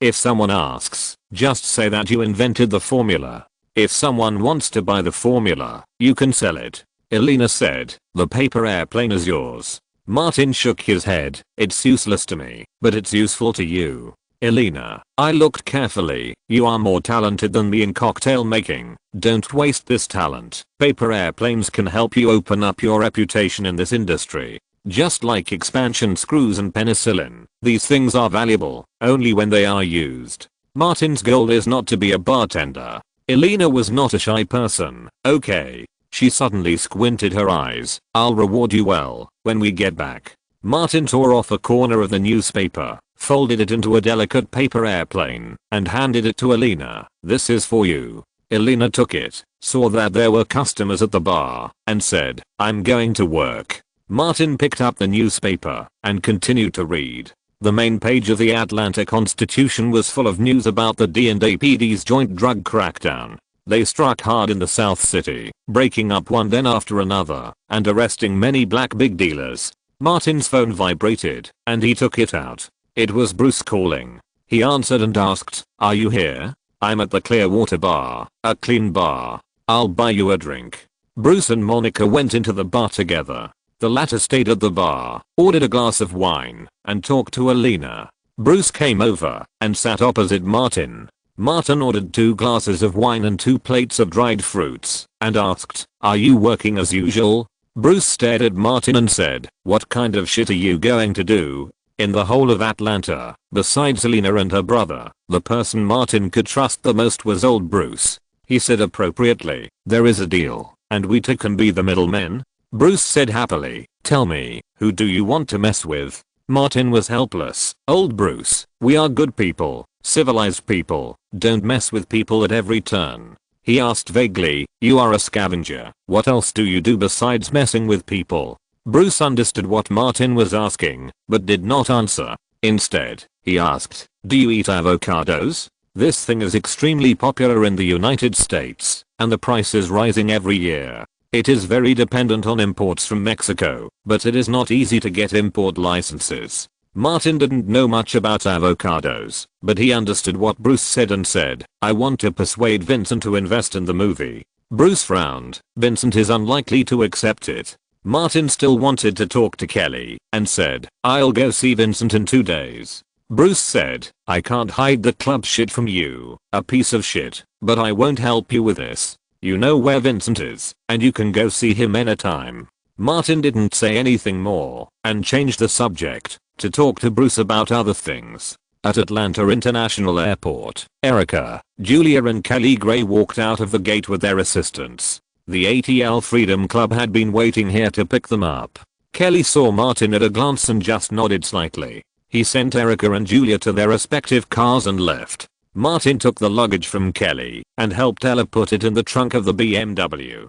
After getting in the car, Kelly asked, "Why are you here?" Martin showed the ID on his chest. "I'm an official member of the Freedom Club. Isn't it my job to pick up the vice president at the airport?" Kelly felt that his way of speaking was not right. "What's wrong with your accent?" Martin said, "Practice Hollywood-style pronunciation. Start from daily life." The two chatted for a while, and the car soon arrived at Kelly's apartment in the city center. Martin carried the luggage and sent her up. After entering the door, Kelly kicked off her high heels and lay on the sofa, stretching her body. "It's still comfortable at home." Martin walked to the wine cabinet. "Would you like a drink?" "I'm not a female alcoholic." Kelly tilted her head to look at Martin and asked, "I'm surprised that you didn't go to Los Angeles with that female pervert." Martin went over and sat next to Kelly, took out a USB flash drive, and handed it to her. "Louise left it for you. Suggestions on the transformation of the automobile production center. She said you know the encryption code." Kelly sat up and put away the USB flash drive. "This slut has a conscience." Martin hesitated. "There's one more thing. Director Benjamin has contacted me." Kelly reacted very quickly. "Did he ask you to lobby the zombie dancer?" "Yes, he did say that." Martin was between Benjamin and Kelly, and of course he sat on Kelly's side. "The minimum budget made by the budget team is as high as $1.2 million US. Kelly nodded slightly. "The investment is too high." Martin said, "When you were in Washington, Benjamin called me several times. I didn't know how to reply, so I asked Louise for advice. She discussed with me a topic you mentioned last time." Kelly asked, "What topic?" Martin lowered his voice. "You told Louise last time that you would rather cooperate with money launderers." Kelly's attitude was similar to Louise's. "I thought it was no big deal, but it turned out to be this." She asked back, "How can you find the funds?" Martin nodded. "After you mentioned it last time, I paid attention to it, and I have some clues. If you're listening to this novel on a channel other than Fanfic World, it means they downloaded and uploaded it without effort. We cordially invite you to visit our channel, Mundo Fanfic Novelos. There you'll find the original version of this story and you can explore many other novels of various genres. We're waiting for you to immerse yourself in a world of incredible novels." Chapter 62 Jumping Up and Down. Companies that are growing rapidly are always short of funds, and Grey Films is no exception. Kelly Gray saw the broad prospects of the studio rental business through this cooperation with Hollywood. Of course, the basic foundation of film and television production cannot be lost. Kelly was very interested. "Tell me about it." Martin had already thought about it. "The boss of the Beast House where I worked before is Vincent Lee, and his stepmother is Sophia, a muscular woman who is keen on fitness. They came from Savannah." Kelly immediately grasped the key point. "They are whitewashing through nightclubs, not other high-end methods. Their strength is limited." Martin said, "In the face of the vice president of the ATL Freedom Association and the future councilman, they are just rats in the gutter, but to me, they are behemoths." Kelly didn't joke with Martin and asked directly, "What is the daily turnover of the Beast House?" "I don't know the exact number." Martin could only estimate, based on the tickets and merchandise sold, at least $40,000 US a day. Kelly picked up the phone. "Wait a minute." She made a call. "Brother, please take up a little of your precious time to help me find out something. Vincent Lee and Sophia from Savannah, the former opened the Beast House Club on West Street, and I plan to get them to invest in movies. It is the Hollywood model I mentioned to you. Do you have any problems on my side?" Martin heard from Louise that Kelly's family was well off, but the family's resources basically fell on the male. Not long after, a phone call came in, and the person who answered was simple and direct. "They are smugglers, and any problems are just minor troubles. Thank you, I'll bring you a gift when I go home one day." Kelly Gray put away her phone and said, "Business, if you can get enough investment, you will be the male lead. The more funds you get, the higher your salary will be. I can give you a position as a production manager and let you get double the salary." Martin confirmed. "Theater movie?" Kelly smiled. "As long as the funding problem is solved, everything else will be easy. There will be a Savannah Film Festival in the second half of the year, and the film can be exhibited at the festival. Louise and I have connections in Hollywood, so it's not a problem to invite distributors to come and watch the film. Will it have a negative impact on you?" Martin looked particularly concerned. Kelly felt a little warm in her heart, and she grabbed Martin's hand and kissed him softly. It's not just you who wants to cross the class barrier, but also me. Money is one of the best tools. Martin held her and sat on his lap. Let's work together. Kelly sighed softly. It would be great if you were from a wealthy family. This unrealistic thought flashed through her mind, and she asked, do you have any other good ideas? Martin told the truth. I can only think of some despicable and shameless ways. Kelly shrank into his arms. It's okay as long as it works. Martin said, I'm only responsible for giving bad ideas. Kelly propped herself up, looked down, sat down again, and let out a long sigh. I suddenly don't want to let you go to Los Angeles. In the afternoon, Martin came out of Kelly's apartment building, drove her BMW 7, and headed for West Street. Along the way, he was thinking about what to say. With Kelly Gray, he could say it directly, because Kelly Gray would not reveal anything to the outside world. But for Vincent, it would be better to change his words. Near West Street, Martin called Vincent and said he wanted to talk about something, and Vincent asked him to go to the club. Martin came to the club, went straight to the second floor, and entered the office. Vincent, wearing a curled-brimmed cowboy hat, sat behind his desk, slowly roasting a cigar. When he looked up, his sharp hooked nose was facing Martin. Sit anywhere. Martin pulled out a chair and sat down. Boss, long time no see. I heard that the club's business has been booming. Vincent was very satisfied with what Martin had done before, and rarely smiled. You have made a great contribution. Boss, I came here this time to bring a new opportunity. Martin never mentioned money laundering. The club can be famous throughout Georgia. If we are lucky, the reputation can even spread throughout the United States. He heard from Bruce that Vincent had been to Las Vegas for inspection. Boss, you can open a club in Las Vegas then. Because of the previous success, Vincent attached great importance to Martin and asked, what opportunity? Martin said, investing in a movie with a gigolo club as the background. Director Benjamin of Gray Pictures spent months polishing the script, and after filming and production, it will be screened in theaters across the United States. Vincent did not speak. He was not familiar with this industry. Martin took out the script and handed it to Vincent. Boss, you know me well. I won't do anything I'm not sure of. Without the success before, Martin wouldn't have come so quickly. Vincent opened the script and quickly skimmed through it. After reading a few pages, he was sure that the story was indeed set in a gigolo club. The circular stage mentioned in it was particularly suitable for the Beast House. This book was written based on Martin's part-time background. Therefore, Vincent thought it was a story that happened in the Beast House. Even as an outsider, he could imagine that once the movie was widely screened, the Beast House would definitely become famous. Martin added, the film project has received the green light from Kelly Gray. Gray Company will publish notice in the newspaper tomorrow, soliciting investment from the whole society.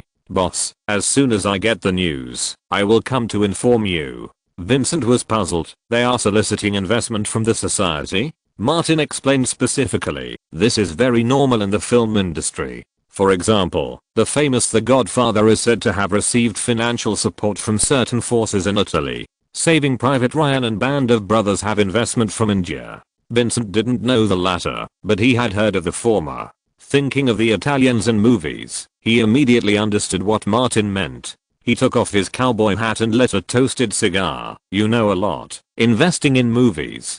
Boss, I said when I left that I was always a member of the club. Martin interrupted Vincent. I have always been a poor boy living in Clayton. If you hadn't taken me in and given me a job, I wouldn't be where I am today. Boss, you know what a rotten jackass is.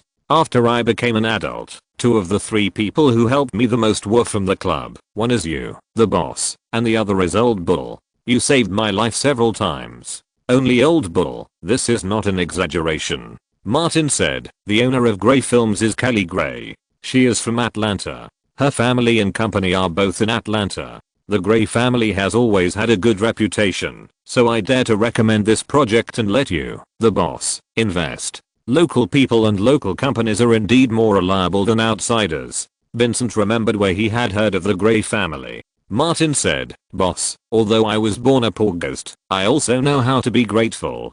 Just like that. Vincent didn't believe that someone was so simple. Martin scratched his head in embarrassment. Kelly Gray promised me that, as long as I can get investment, she will let me be the male lead of the film. Vincent pointed at him and said, "You kid." Martin quickly said, "I also recommended the handsome boy group.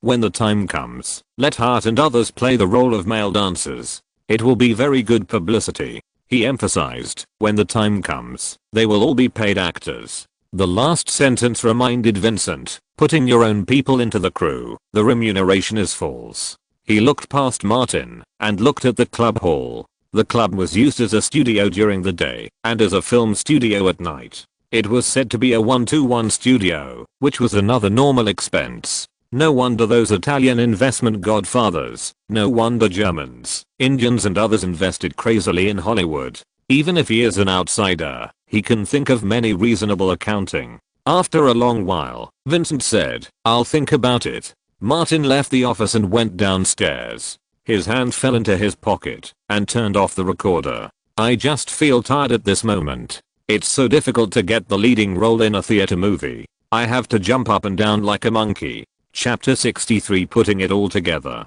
The club was not open yet. Bruce came early and saw Martin sitting alone at the bar, drinking slowly. Martin picked up the account book and threw it to Bruce. "Don't worry, I don't drink for free. All the drinks are on your account." Bruce took the account book and went into the bar. "You stinking piece of shit, behave yourself." Martin took a sip of wine and put on a serious look. "Man, if one day I become a star, I will hire you as my scavenger." Bruce took out a white bottle from his pocket and put it in front of Martin. "Here I go." Martin looked down and saw that it was a bottle of Vaseline. "What do I need it for?" Bruce delivered a fatal blow. "One day you are exposed by the producer, or you want to expose the producer, you can use it." Martin gave him 2 middle fingers. In the lobby of the club, a man and a woman turned around. Free was wearing a tight sportswear with lumps of flesh all over his body, and Bruce shrank his head when he saw it. The man walked with his legs split, like a human-shaped crab with legs that could not be connected. Sophia and her beloved little toy Scott. "Hi, old Bruce." Sophia greeted the bar. "Let's talk alone sometime. I miss you very much."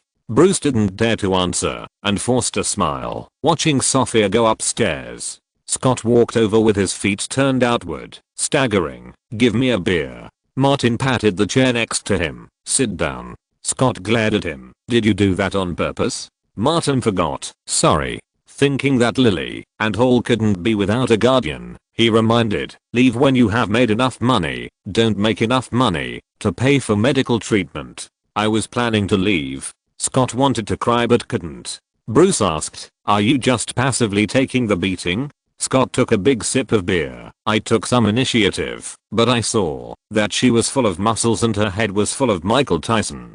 Martin said casually, "You can be Holyfield." Scott said, "I don't bite people's ears." Martin remembered something and reminded him, "Harris has applied for college." "What's the point of going to college? The right way is to work early." Scott shook his head. "I know, these rubbish never make me worry." In the office on the second floor, Sophia stood by the glass door, looking at Martin in the lobby on the first floor, and said, "I asked the people from the Freedom Association to find out specifically. He has a close relationship with Kelly Gray." Vincent turned his laptop around. "I checked it out specifically and asked my friends in Los Angeles. Money laundering is the norm in the film and television industry." Sophia waved her hand. "It's not just that. You are too focused on the club and money laundering itself, and you ignore the most important point. The Gray family has some power in Georgia, and our underground casino business is also guaranteed. Maybe we can get normal import and export licenses, and the smuggling business will be on the right track." She kept talking. "Don't underestimate avocados. Its market and profits are so big that they are driving Mexican dealers crazy. I think it won't be long before an avocado war breaks out between Mexican dealers and plantations. If we go from cover to open, maybe." Stop. Vincent couldn't keep up with Sophia's train of thought. "The key now is whether we should do it." Sophia said, "I think we should contact them. This is an opportunity. I will communicate with your father." Vincent also made up his mind. I will go talk to Grey Company first and see the specific situation. Sophia was ready to leave. Call me after the talk. I want to take my little darling to play games. She went downstairs and past the bar. Scott followed her obediently. Old Bruce. Sophia hooked her finger at Bruce again. Let's go together. Bruce didn't dare to say a word. When the people left, Martin looked at Bruce with sympathy. Old Bruce, no need to say more. Don't cry. I understand. Bruce turned around and vowed never to talk to this bastard again. Martin went upstairs again and left feeling refreshed. Being a leading man was too difficult, so this time he did all the work of an independent producer. He ran between the production company and the investor, using one to seduce the other to make a deal. Martin returned to Kelly's apartment, dragged Kelly Gray out of her deep sleep, whipped her severely, and then carried her into the warm bathtub. While soaking in the hot water, he told her about the situation. Kelly Gray certainly would not personally participate. I will send someone to negotiate, and neither you nor I will be involved in the details. Martin understood what she meant. I'm just trying to attract investment. Out of gratitude to my former boss, I told him about an investment opportunity. I don't know anything else. He rested his head on Kelly. I'm so tired. How much work did a male lead do? Kelly Gray reminded. You are still the production manager, and it is part of your job. Martin remembered another thing. The handsome male group in the Beast House is a ready-made male dancer. I proposed to bring them in, and hinted that their pay would be inflated by the time the pay is calculated. My pay as a male lead can't be lower than this, right? Kelly felt comfortable all over. If the deal is really successful, you will be the first to contribute. No one will use your pay to calculate the pay. The two took a comfortable hot bath, rinsed off, and chatted for a while. Martin took out the BMW key from his pocket and prepared to return it. Kelly waved her hand. I'll give it to you. Rich woman, are you really going to support me? Martin was shameless and put the key in his pocket. How much pocket money is there every week? Where is the house? Kelly didn't joke with him. So many things have happened recently, and many of them are done by us together. I understand. Martin made a zipper motion at his mouth. I have always been very tight-lipped, and I can keep secrets better than the dead. Kelly went to change her dress. Come on, accompany me to dinner. Martin exclaimed. The happy life of being supported has finally begun. They had steak for dinner. After dinner, Kelly Gray made a phone call, and Martin took her to the company to meet with Dave, the vice president of Grey Company and the producer of late-night movies. Dave would discuss the specific matters. After sending Kelly back, Martin sat alone in the car and stayed quietly for a while. It took him more than 3 months to go from a poor boy from the slums and a pure background artist when he first came to become the leading actor of a theater movie with an investment of millions of dollars.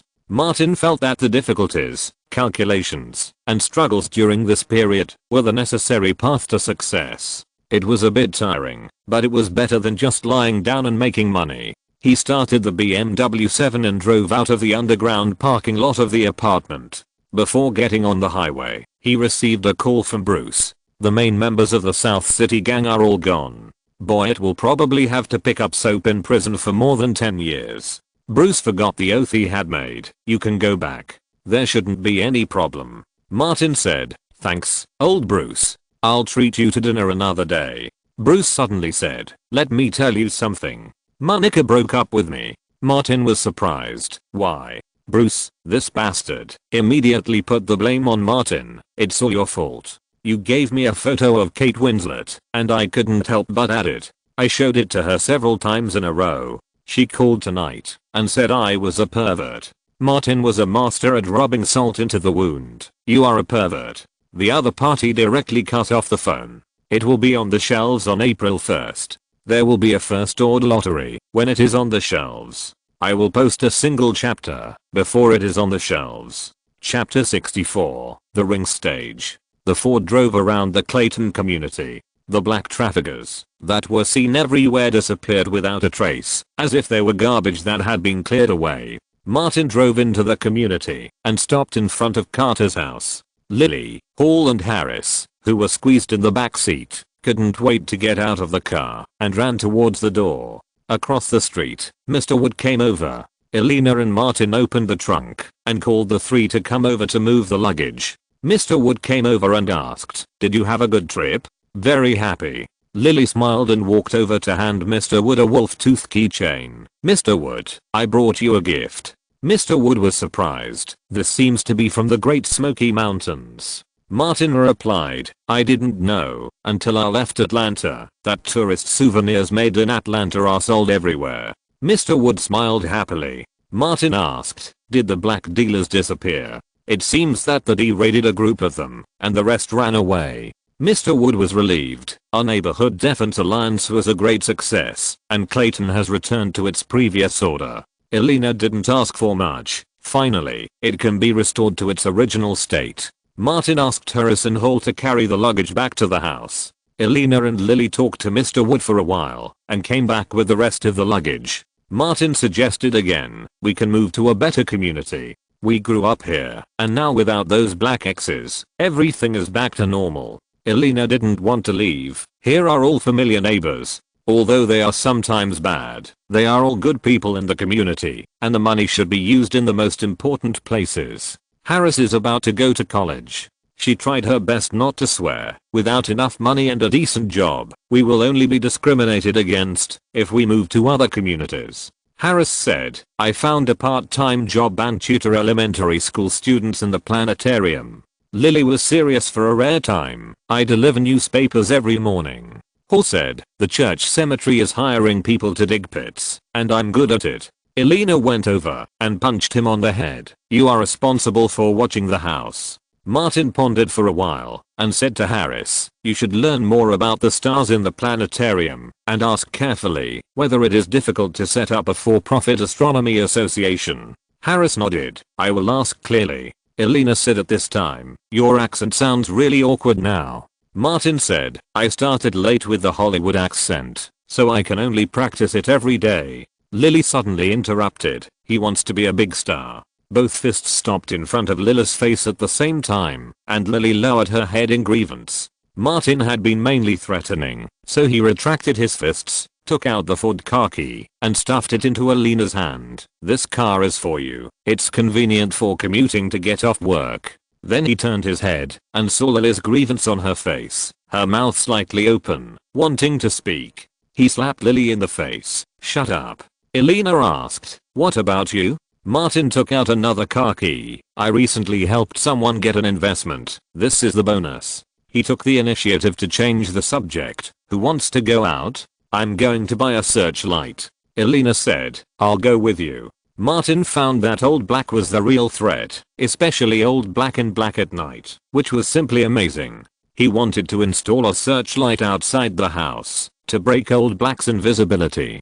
Just after noon, Elena drove the Ford to the bar. Martin first went to the Freedom Club to collect his salary for the past 2 weeks, then went to Grey Films and Television Company, found Kelly's assistant Ella, gave her a small gift, and asked her to help write a social survey report. The salary of the Freedom Club is not so easy to collect. Social investigators have to submit a formal report every 3 weeks. Director Benjamin learned that Martin was coming and called him to invite Martin to his office. "The boss informed me this morning that he decided to give the green light to the project and designated you as the male lead." It was not difficult for Benjamin to analyze from this information that Martin persuaded the boss. He was quite emotional. "I have finally seen hope for my long cherished wish." Martin spoke nicely. "I can have what I have today, and it is also thanks to your support. Without that impressive circus, I would not have this opportunity." Benjamin realized Martin's weight in the boss's eyes and no longer regarded him as a simple actor. He said, "Don't worry, this time I will tailor a more colorful play for you." For some reason, Martin suddenly felt cold, but he couldn't give up the deal that he had worked so hard to promote halfway, and he had to finish it no matter what. Thinking about the script, the male lead must be outstanding, and he gradually came up with some ideas. Benjamin specifically reminded, "You have worked in the Gigolo Club for so long, you should be very familiar with striptease, right?" Martin understood why he was so cold and said, "I'm a bartender." Benjamin said, "Prepare in advance and practice." Martin sighed secretly. After such a big circle, he still had to go on the circular stage. What's the point of tossing when you go to Los Angeles in the future, won't you go to the Sacred Valley? Martin didn't want this to happen, so he decided to use his best ability and said, "Director, you wrote an ugly guy for the role of the boss of the male dancers club." Benjamin simply said, "There must be green leaves around the red flower, and the role of the boss is a green leaf. With the foil, the audience will think that the male dancers are handsome." Martin said, "I have a friend who is very suitable for this role." Benjamin knew that Martin was a temporary actor. The boss has a lot of lines. Martin was naturally talking about Robert. His basic acting skills are good, and his lines are no problem. "Okay." Benjamin agreed immediately. "Wait for the crew to send out a notice and let him come for an audition directly. As long as his basic acting skills are good, I will give him the green light." He felt no burden to do this kind of favor without spending his own resources. "I remember which troupe you are a member of." Martin nodded. "Merita Community Theater." He did not forget to brag a few words. "The most professional background artist team in Atlanta, and has collaborated with the company on many late night plays." Benjamin said directly, "You are responsible for the contact." The two chatted about the male lead for a while, and Martin said goodbye and left, and met Andrew in the company lobby. Andrew was in high spirits. "I just heard from Ella that you will also serve as the production manager of this play." Martin told the truth. "It's just a nominal position." Andrew looked around and lowered his voice. "Lynn was dragged down by Adam Smith and was taken away by the D last week. The boss has decided to fire him." Martin reacted, "Congratulations, casting director." Andrew had helped Martin a lot at that time, and he could roughly guess that Martin got rid of Adam Smith, and he also benefited from it. He raised his fist deliberately. "It should be congratulations to us." Martin bumped fists with him. "I'll let Jerome contact you." Andrew said, "No problem, he can call me anytime." After making sure that there would be no accidents with the project, Martin called the team leader Jerome, and then made an appointment to meet with Robert. He handed the role script given by Benjamin to Robert. "What do you mean?" Robert looked at the role script and suddenly remembered that this guy frequently discussed backdoors with that pervert while having dinner. "Martin, I'm not interested in men." Martin was helpless. "Man, I'm even less interested in men. I'm the male lead of this play. If you are not watching me, I'm worried that the male lead will be snatched away by someone else." Robert defended, "I really didn't do anything. It was purely a coincidence." "I understand."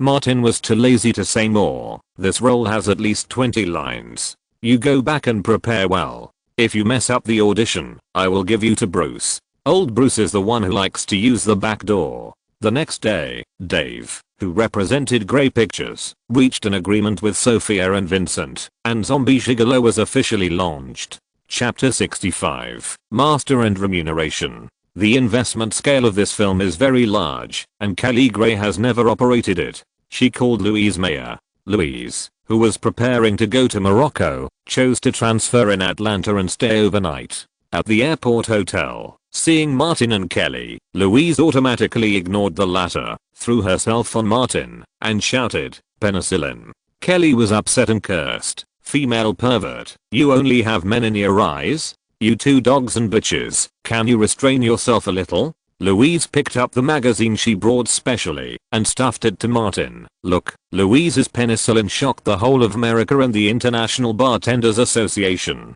"Many people call me a master. This is the Esquire magazine under the Hearst Group." Martin found that the cover of the magazine was Louise. She was wearing a delicate professional suit, with her right hand placed horizontally on her bulging chest, holding a glass of prepared penicillin in her hand. Cover text: Louise's penicillin cures all unhappiness. Opening the magazine and looking at the cover page, there is an interview with Louise, mainly talking about the process of inventing penicillin. Martin has completely traded penicillin, and Louise will certainly not be polite and take all of it for herself. Then there are several well-known wine tasters who praise penicillin. One of them even said that this is the greatest discovery in the cocktail industry since the new century, and Louise is the best female bartender in the past 20 years. Louise is completely floating, just like Michael Jordan to baseball, Gareth Bale to golf, and Leonardo to female models under the age of 25. That is a love from the soul. Kelly took the magazine and took a look, revealing it mercilessly. "Slut, how much did it cost?" Louise fell from the clouds to the ground, staring at Kelly. "How can you slander my innocence out of thin air?" The two glared at each other, their hands bent into claws, ready to tear at any time. Martin patted the sofa. "Sit down and talk business first." Louise took back the magazine, put it away solemnly, pulled down her wrinkled beige shirt, and said, "This project should not be operated in the mode of pure love drama, but in the Hollywood way." Kelly understood it immediately. Find a few insignificant guys and register a company for the project alone. This is a common operation in Hollywood movies. Louise simply said, "As long as you pay taxes legally, there will generally be no problems, but you must be prepared for problems. The project will be covered with a shell, and the financial accounting will be separate. If someone really investigates in the future, you can throw away the shell at any time." Martin understood it clearly, and let others take the blame. Louise joked, "If you want to go to the prison to pick up soap, that's fine." Kelly automatically cooperated, "I'm ready." Martin reminded, "Stop talking nonsense, and talk about business." Louise added, "The public production costs should not be completely disconnected from the quality of the film. I attended a screening of a German director a few days ago. It was called Death Haunted House or something like that. The film claimed to cost $12 million, but the result was only $100,000. Not as good as your late night drama." She and Kelly have known each other for 10 years. They are so close that they can be seen in the same camera. She specifically reminded him, "That German director can throw away his face, but you can't, Kelly. You still have a long way to go." Kelly gestured and said, "I've been away from Hollywood for a long time. Here's a suggestion."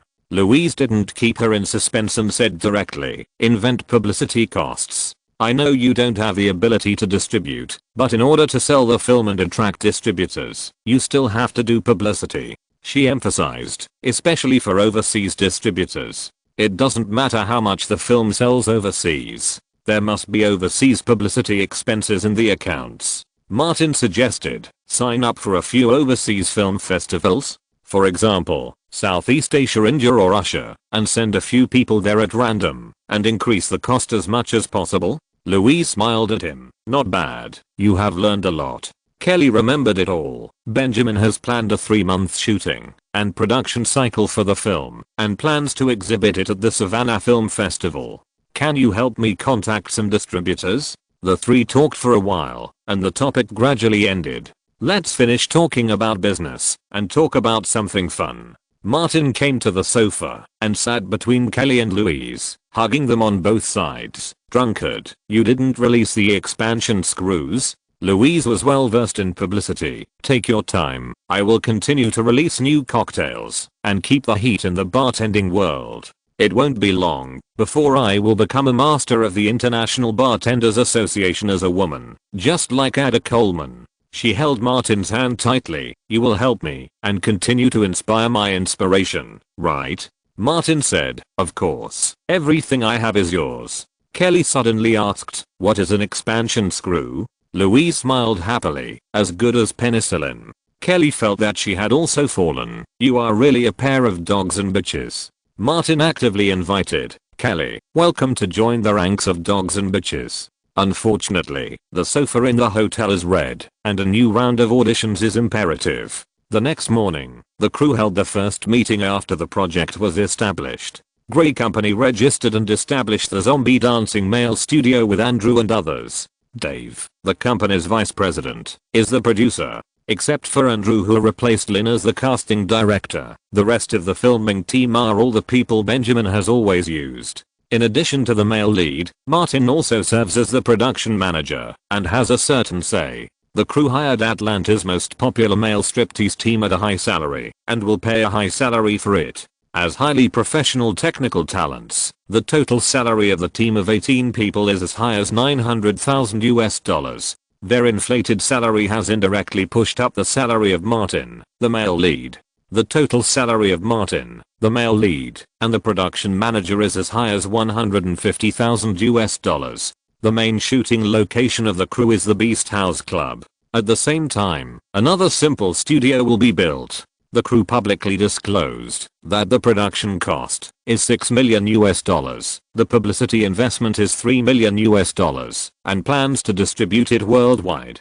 As soon as a studio was listed, the overseas publicity and sales of overseas copyrights set off from the Atlanta airport and began to travel around the world. The crew also submitted materials to the relevant state government offices to apply for relevant subsidies and preferential treatment. According to the policy passed by Georgia last year, Zombie Dancing Man can enjoy a total tax incentive of 30% if the investment exceeds $500,000. As for how to do the accounting in the middle, it has nothing to do with Martin. Jerome accompanied him to the office building temporarily rented by the studio, and Martin signed his name on the contract sent by Dave. He got the first leading actor in his past and present life. Coming out of the office, Jerome said, $150,000. You set the highest record for the Merita Theater. Martin said vaguely, the situation is special. Jerome thought he was talking about his relationship with Kelly. If you get a high salary, you must work hard, you can't slack off, and you must be prepared.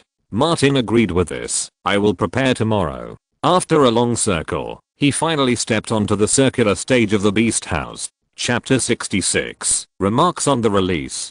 It's time to put it on the shelves again. What should I say? Of course, I beg all the big guys to give me some food, subscribe, and first order. Let's talk about the lottery first. The 4 big guys in the group, Monkey Brother, Dog Brother, Hui Brother, and Kangsu Brother, have sponsored some small things, mainly bookmarks, jadeite accessories, and customized pens. I have sold myself to the 4 big guys, and I'm ready to make a profit. 30 sets of complete sets are for new and old leaders. There are too many groups, and many people have not joined the new group. Old leaders can find me, or other managers to leave their addresses, when they see the group 729,765,122. The gifts will be given out until they are all gone. There are also 50 first order lottery. I will announce the lottery group number in the first chapter after the listing. The first order screenshot will be added to the group. The lottery gifts will be randomly placed and may be different. Don't dislike it, it's just a little thought. VIP will be activated after midnight on April 1st, and 8 to 10 chapters will be updated. It depends on how many chapters I can write today. After the listing, 6,000 words will be updated every day. Each leader will add 2 chapters. Currently, there are 4 leaders, and 8 chapters are owed. We will try to make up for all of them in April. Set a goal, 4,000 first orders as the basis, and add 1 chapter for every 100 first orders. I will try my best to update, of course. First of all, to ensure the quality. Finally, please order first. Please subscribe. Chapter 67 Machine Gun Dance. In the House of the Beasts, Martin changed into his dance costume, stretched his body, and came to the backstage exit surrounded by a group of handsome men.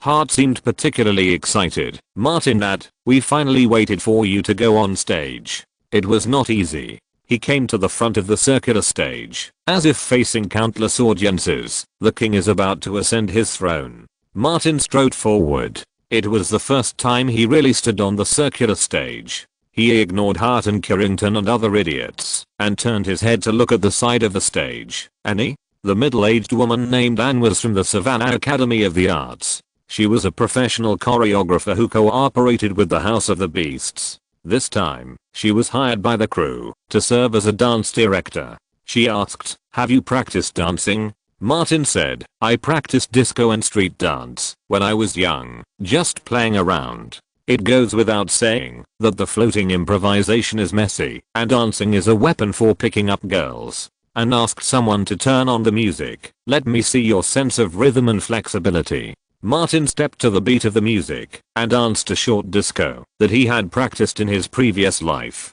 "Your sense of rhythm is excellent." Anne went on stage. "My body is rather stiff." Martin said, "I used to dance blindly without professional guidance." And circled around him. "Your physical condition is very good.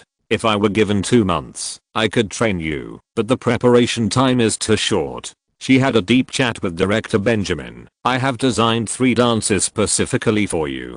Martin nodded. "I've warmed up. Let's get started." The people in the surrounding handsome men's group all retreated backstage, not knowing what they were doing. Anne is a very thoughtful choreographer. The first part is called the zombie machine gun dance. The essence of the dance is that when the dance reaches its peak, it shakes quickly like a machine gun firing. She pinched her waist with both hands, twisted her waist and hips, and shook her hips violently. Martin immediately understood the key to this dance, which is similar to a machine gun firing. American B-level movies, those who understand will understand. And gestured with her hands, asked the assistant to adjust the music, and said to Martin, "Do the movements with me now." The music sounded, and stood in front of Martin, and said while doing the movements, "Swing your arms, turn your head, point your left foot forward, step on the ground with your right foot, swing, pounce." "Okay, do it again." Martin did exactly what Anne asked. After another round, the dance was about to reach its climax. Anne shouted loudly, "Arch your body, highlight your hips, twist your waist and hips, and sprint at your fastest speed in the most intense rhythm." Martin leaned back and arched his body, as if facing Kelly and Louise alone, swinging violently at a super fast speed and rhythm. "Very good." Anne looked at the exaggerated swing amplitude and rhythm. "Keep it up, it should be like a machine gun shooting." When the dance ended, Martin stopped, because he had practiced too much in his daily life, so such a large-scale and fast-paced activity did not feel sore at all. Anne encouraged loudly, "You are a genius, Martin. You have basically mastered the most essential part of this dance." Martin was very dedicated and regarded it as special training, which would definitely be useful in the future. "Annie, let's do it again." Anne nodded. Music. This is not a musical, and the dance moves designed by Anne are relatively simple. The film must be rated R, and the dance part is naturally mainly to show the charm of hormones. Accompanied by the superb part of the dance music, Martin once again sprinted and swayed at a fast rhythm, like an Avengers machine gun that can never run out of bullets. After dancing a few times, and taking a break, Anne whispered, "Your girlfriend must be very happy." Bruce suddenly appeared from behind. "Don't you know? His girlfriend is the Earth." Martin directly stretched out his middle finger backwards, but the finger was gently pushed away. He looked back, and saw that it was pointing at Robert's big head. Robert took back his hand, opened a can of Coke, and handed it to Martin. "Thank you." Martin pointed to the table next to him. "Put it down first." Robert was tired, and didn't want to explain anymore, so he simply shut up. Martin introduced Robert to Anne, and said that he would play the club owner. Anne said, "You have a dance. I'll show you the prototype later." Robert pointed at himself and asked, "Do I want to dance too? I'll scare the audience if I look like this." Anne asked her assistant to bring the laptop over, and played a music video in which a girl was dancing. This is a French song that just came out this spring. She introduced it briefly. "This dance is very charming and spiritual." Martin distinguished it carefully and vaguely remembered, "The singer seems to be Alizée from France," and nodded. "Yes, that's her." She looked at Robert. "It's a perfect dance. If you perform it on the stage, the effect will be explosive." Robert wiped the sweat from his big head. "How is it possible?" Anne said, "Benjamin said this is a comedy, and only contrast can bring comedy effect. Why is it suitable for me?" Robert couldn't imagine. Martin pointed at the screen, then at him, and said in Robert's words, "She has a big forehead, and you also have a big forehead. A perfect match." Robert thought of the hard-won role, gritted his teeth and said, "Okay, I'll do it." Martin looked at the time and asked Anne, "Shall we continue?" and handed the laptop to Robert. "Watch it a few more times." The dance music sounded again, and Martin continued to practice the machine gun dance. Bruce stood next to Robert, his hands in his pockets, and when he saw the superb part of the dance, he suddenly said, "I now believe that this piece of stinky shit has won the producer with hard power." Robert was confused. "What hard power?" Bruce said, "It's better for you not to know. It's easy to feel inferior." Practice until the afternoon, the first zombie machine gun dance came to an end, and taught Robert some disassembly movements to increase body flexibility, and took Martin to familiarize himself with the second dance. "This is a group dance," and described it vividly. "It's called a group of demons dancing wildly." Martin said, "It doesn't sound right to me." Anne, as an artist, was very serious. "You'll understand after you see it," she shouted at the backstage entrance. "Beautiful ladies, come out. Daddy." Almost uniform voices rang out, and 18 tall and strong beauties in stockings ran onto the stage, spread out into a circle, surrounded Martin and Anne, and led by 2 blonde beauties, rushed over in a sliding kneeling posture. At first glance, it looked like 100 flowers blooming. Looking closely, Martin was stunned. These stinky shits wore long wigs, prosthetic clothes and long stockings, and dragged their furry tails. Some of them didn't even shave. As if they were flowers. Anne explained, "Today is just practice." Martin couldn't deny, it is indeed a group of demons dancing wildly. It can only be said that this is really a horror zombie comedy. Updates are usually at 8:30 in the morning. Chapter 68 Special Action Scene Design. As time went by, more cast members joined the pre-production. In addition to rehearsing dances, Martin also followed the action director to practice the attacks of blood-sucking zombies.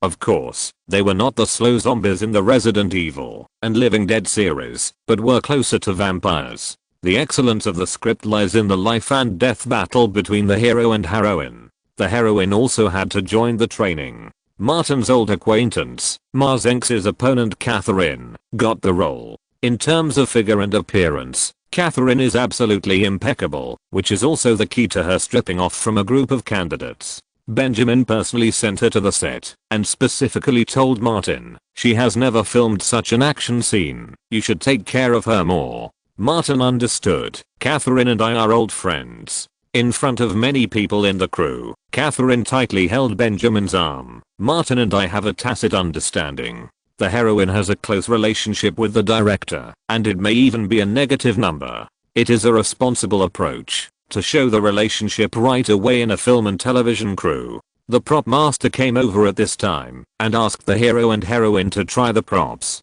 Martin entered the warehouse next to the temporary studio and saw the Wolverine-like claws at a glance. After putting them on, they were just the right size. Action director Morris said, "For all the action scenes, you only wear a pair of shorts and use your claws and teeth to fight against prey, specifically biting the chest and neck." In addition to being the male lead, Martin also works part-time as a production manager, so he has a say. "Isn't it a bit bad to start like this? Add some undressing scenes to the action scenes. Like my character, pull off the shirt and show the muscles. He used to be a stuntman in his previous life and posed in a very cool way. I use my claws to take off the opponent's clothes. By the end of the fight, only clothes that can maintain the R rating are left on both sides." Director Benjamin followed in and said, "Martin, you have grasped the essence of B-level movies." Martin would not steal the director's work. "It's just an idea, Ben. You have the final say on whether it is suitable or not. You are the production manager. Just say it if you have any ideas." Benjamin knew very well that his weight in the crew was about the same as Martin's. What is the most attractive part of B-level movies entering theaters? Cheesy jokes, splashing blood, and exploding hormones. As long as these 3 points are done well, the movie will definitely sell.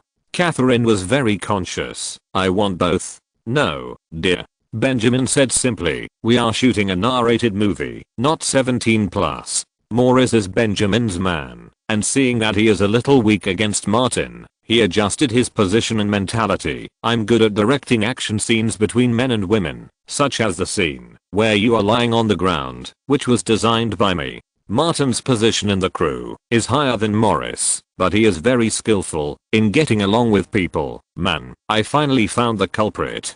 Do you know what my friends around me say about me? They all say that I'm the most miserable corpse in history." Morris couldn't help laughing. "I'm honored. Tell me what you think, Martin." In the end, Benjamin has the final say on whether to use it or not. Martin did have some ideas. Wouldn't it be too monotonous to just suck blood in the action scene, where the hero Matthew kills the heroine's sister Mariah? Let's make this scene more gorgeous. This was also for his own sake. After all, it was the hero's scene. Death is still on the stage, and he dies in the hero's passionate dance. This is what I thought. There is an iron chain hanging from the stage. The hero grabs the iron chain and fights with Mariah in the air. In the crazy machine gun dance, the hero sucks Mariah's blood dry. Benjamin imagined it a little, and the corresponding picture immediately appeared in his head.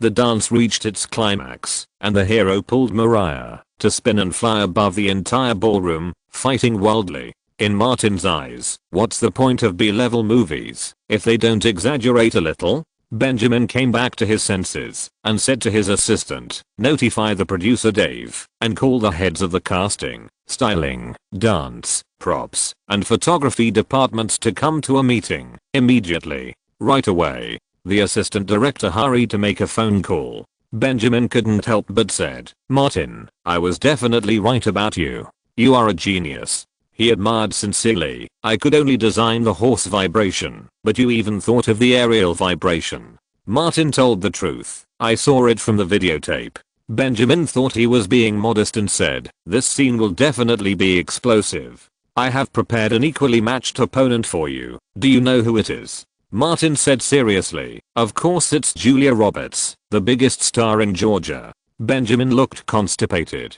Martin said, "Could it be Holly Hunter? Although she's a little older, she's an Oscar winner after all. I can accept it. I can't afford their salary, even if I sell my ass." Benjamin almost spurted blood and suddenly looked at Martin and grinned. "My old classmate helped me and invited Jenna Jameson." Martin asked, "Are you kidding?" Benjamin said, "I heard that Jenna can make a guest appearance in a theater movie for only $5,000. This is a cheesy B-grade movie, and the grade is already below the floor. Finding the Queen of the Holy Valley will not make it even lower, and there is also a gimmick." Not long after, all the heads of various departments, including producer Dave, rushed over. Benjamin has the final say in shooting, and he presides over the meeting. Martin drew the scene he just talked about on the whiteboard. Director of photography Jackson added, "The scene will only be shocking enough if the venue is full and everyone is watching." Casting director Andrew continued, "I have discussed this with the club, and they have issued a notice. Many old customers have volunteered to serve as the audience background for free. There are some things he didn't say. The House of the Wild Things will charge admission." Benjamin gained something and was in a good mood. Anyone who has ideas about scene design and action scenes can bring them up. Inspired by Martin, action director Morris suddenly had an idea. "I think the final battle between the hero and heroine can be divided into two parts. The hero is very powerful, and it is almost impossible for a mortal female hunter to defeat him.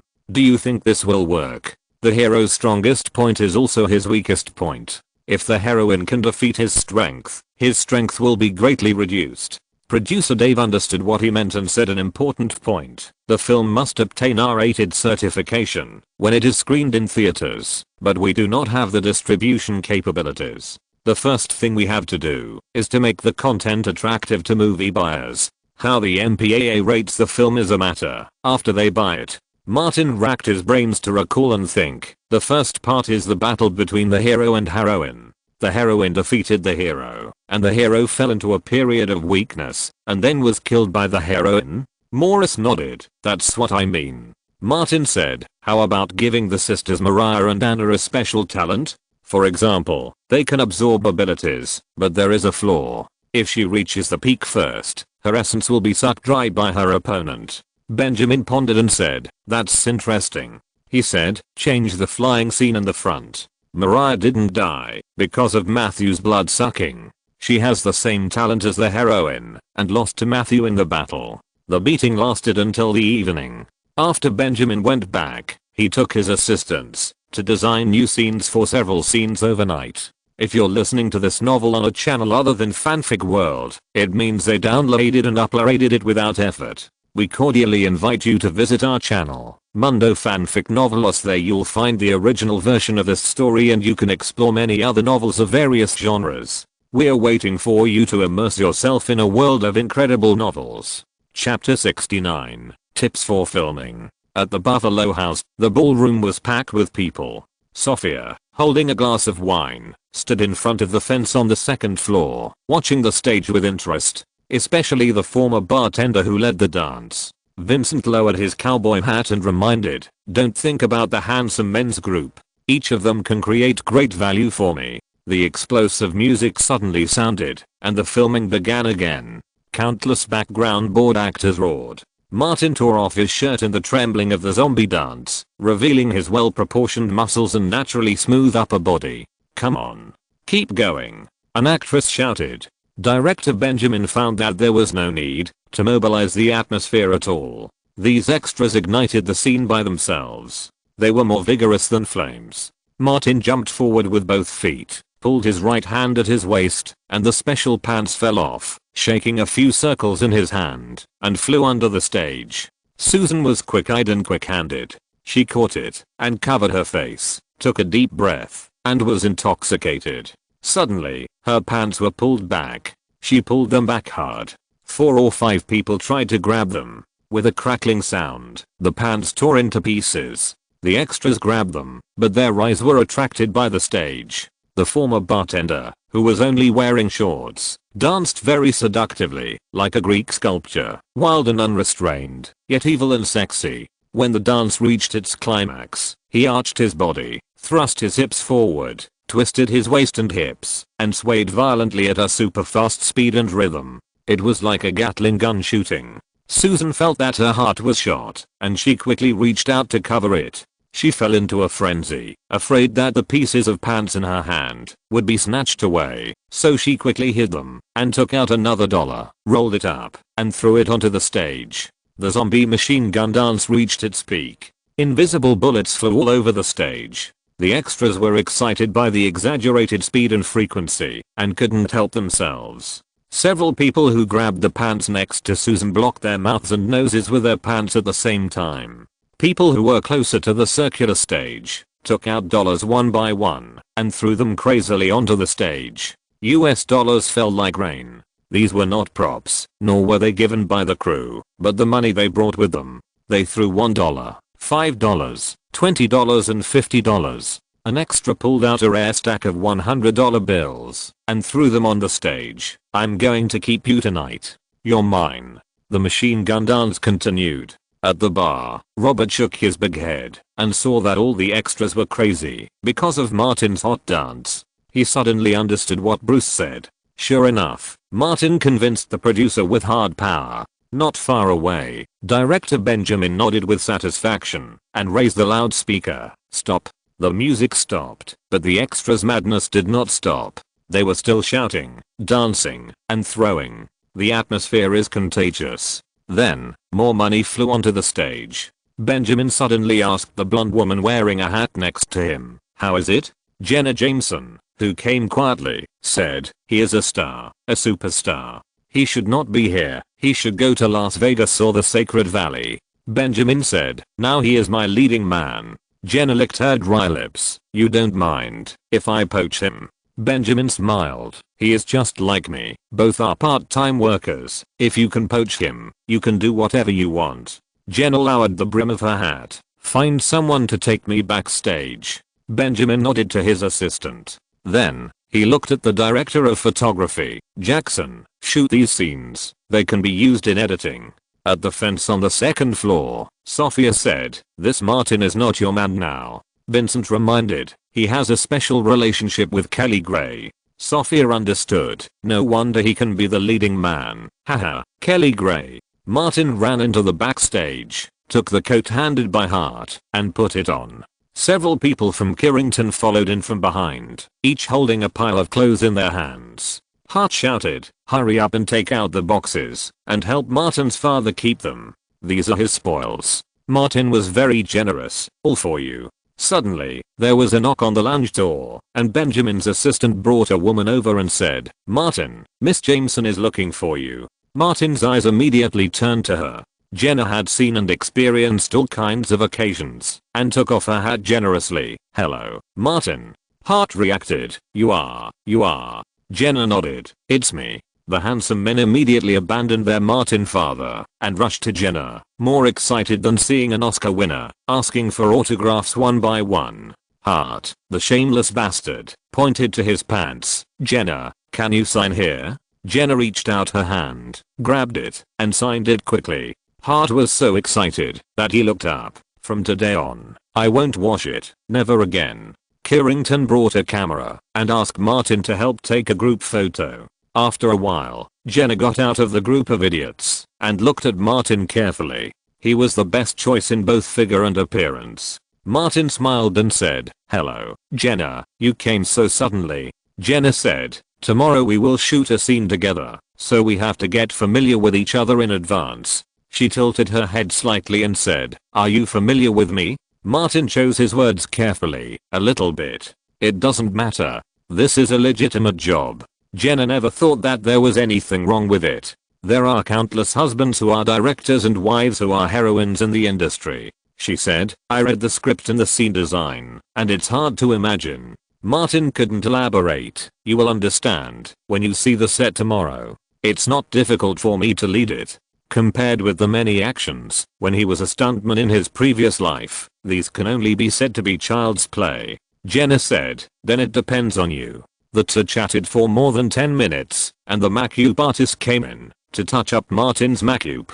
Martin was ready to go out and dance again. He didn't have many literary scenes, most of which were fighting in two senses. After Jenna left, Hart came in with a big stack of dollars, grinning. "Martin, Dad, your tip." Martin took out a large denomination bill and patted the remaining money below 20. "Son, tell the crew that I'll treat you tonight." It was the first time he saw someone getting tips while filming. The next morning, the crew moved to the temporary studio built in the car center for filming. Post-production will combine the shots into the background of the Beast House. A rotating platform was specially built on the top of the studio, and the hanging iron chain can rotate within a certain range. Benjamin saw Martin and Jenna come out after putting on makeup and said, "Jenna's schedule is tight. While you are in good physical condition, let's shoot the most difficult ones first." Martin looked up and said, "I'm fine." Jenna said, "Then come on." The stunt team came over to tie the two of them with safety ropes.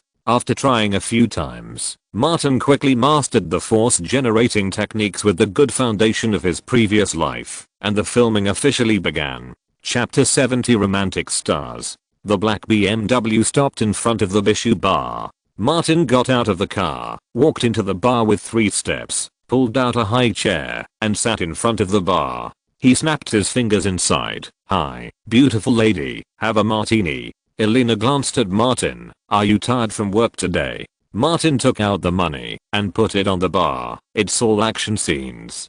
Thanks to my good physical strength, I persisted until all the shots were finished." Compared to him, Jenna was far worse. She fell asleep in the dressing room before removing her makeup. Amid the melodious and soothing music, the boss Mary came over and wanted to return the money to Martin. "It's my treat."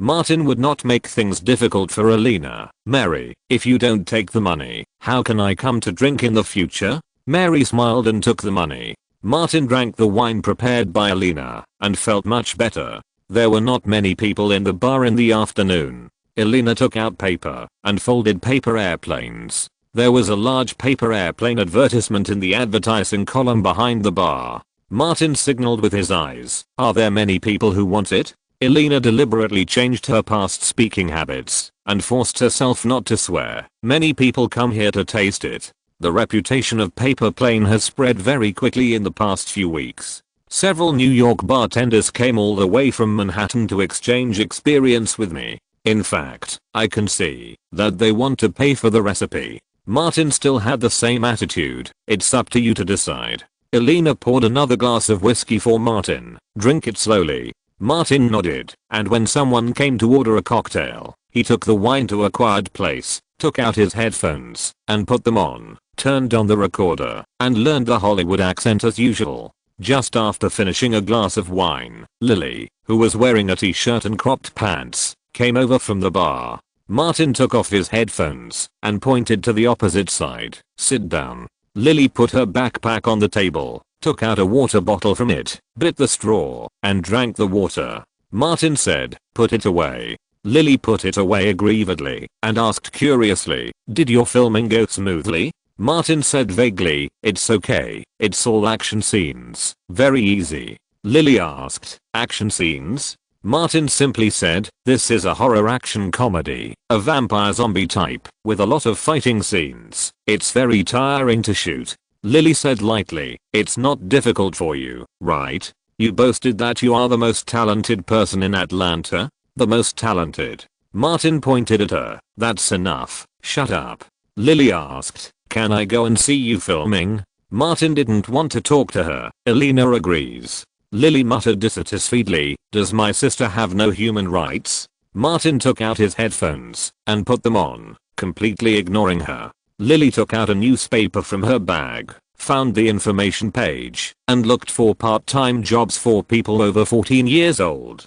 She knew the situation at home very well. Before dinner, Martin went to a nearby fast food restaurant to order hamburgers and fried chicken, and took Lily back to the Clayton community. Not long after, Harris returned with another pizza. Hall grabbed the burger and started to eat. As he ate, he said, I dug a few more holes by the fence and stuck branches on them. If anyone breaks his arm, don't blame me. Lily scolded. Besides digging holes all over the yard, what else can you do? You two shut up. Martin imitated Elena and suppressed them with force. He asked Harris, have you asked about the things I said? Harris swallowed the pizza in his mouth. It's very simple to register an astronomy association. If you are willing to spend some money to find a professional company to handle it for you, there will be absolutely no problem. Martin asked, how is school and student loans? I received an offer from Georgia State University. Harris said roughly, the student loan application will most likely be approved. I'm working hard to earn living expenses and other expenses. Martin had an idea before, but he was not sure whether it would succeed. After all, he had only heard about it. I have an idea. If it is done well, it should be better than going to school and doing odd jobs. Lily interrupted at the right time. Let Harris go to the crew as a laborer. Without waiting for Martin's eyes to turn away, she picked up the burger and blocked her mouth, but her ears were still perked up. Martin said, when you set up an astronomical association, give it a catchy name and sell the stars in the name of the astronomical association. Harris looked out the window. It was just getting dark, and he couldn't see the stars. How to sell things in the sky. But he quickly reacted, naming rights? Martin took a sip of water. Yes, selling naming rights. Harris said, we don't have naming rights. I have consulted a lawyer specifically, and the federal government and Georgia have not yet formulated laws and regulations on the naming rights of stars. Martin had only heard about it in his previous life, and had never seen anyone actually do it. He roughly said, when love comes, it is always very romantic. Boys always spend all their time to please girls, buy her a star, and name it after her. Can girls who pursue romance accept it? In order to interrupt, Lily spit out the hamburger directly. Yes. Those love-brained girls will go crazy. They love romance the most. If you give them these gifts, they will smile in their sleep, and will definitely show off everywhere. Harris gradually understood. Different astronomical associations have different names for newly discovered stars. Martin thought of diamonds and said, when couples give a star, their love will be as long-lasting as the stars. Lily looked at Martin with admiration in her eyes. How did you come up with such a bad idea? Martin was a little complacent at first, but Lily's next words made him want to hit someone. Martin, I noticed that your IQ increased after you fell from the roof. Can hitting your head increase your IQ? Inspired by Martin, Harris kept thinking about it and began to have an idea. It's not a simple naming. It requires a series of professional certificates, a relevant star map that allows customers to find her stars through an astronomical telescope, and exquisite packaging boxes. He said, the stars in the sky cannot be touched or reached, but this event is very commemorative. Lily muttered, it's simply a profit without any investment. Martin shook his head. It's not that simple, although I don't understand the details. That's right. Lily told the truth. You dropped out of high school. Martin raised his fist in advance. Lily quickly changed her words. You are the best at cheating and deceiving. Martin looked at Harris. You are a top student. I can only provide an idea. The details are up to you. Lily said, count me in. I'm sure I can let all the love-brained little girls in Merita buy one. Harris didn't even eat. He took out some information from the cabinet next to him and went to the room. I need to study it carefully. Don't disturb me.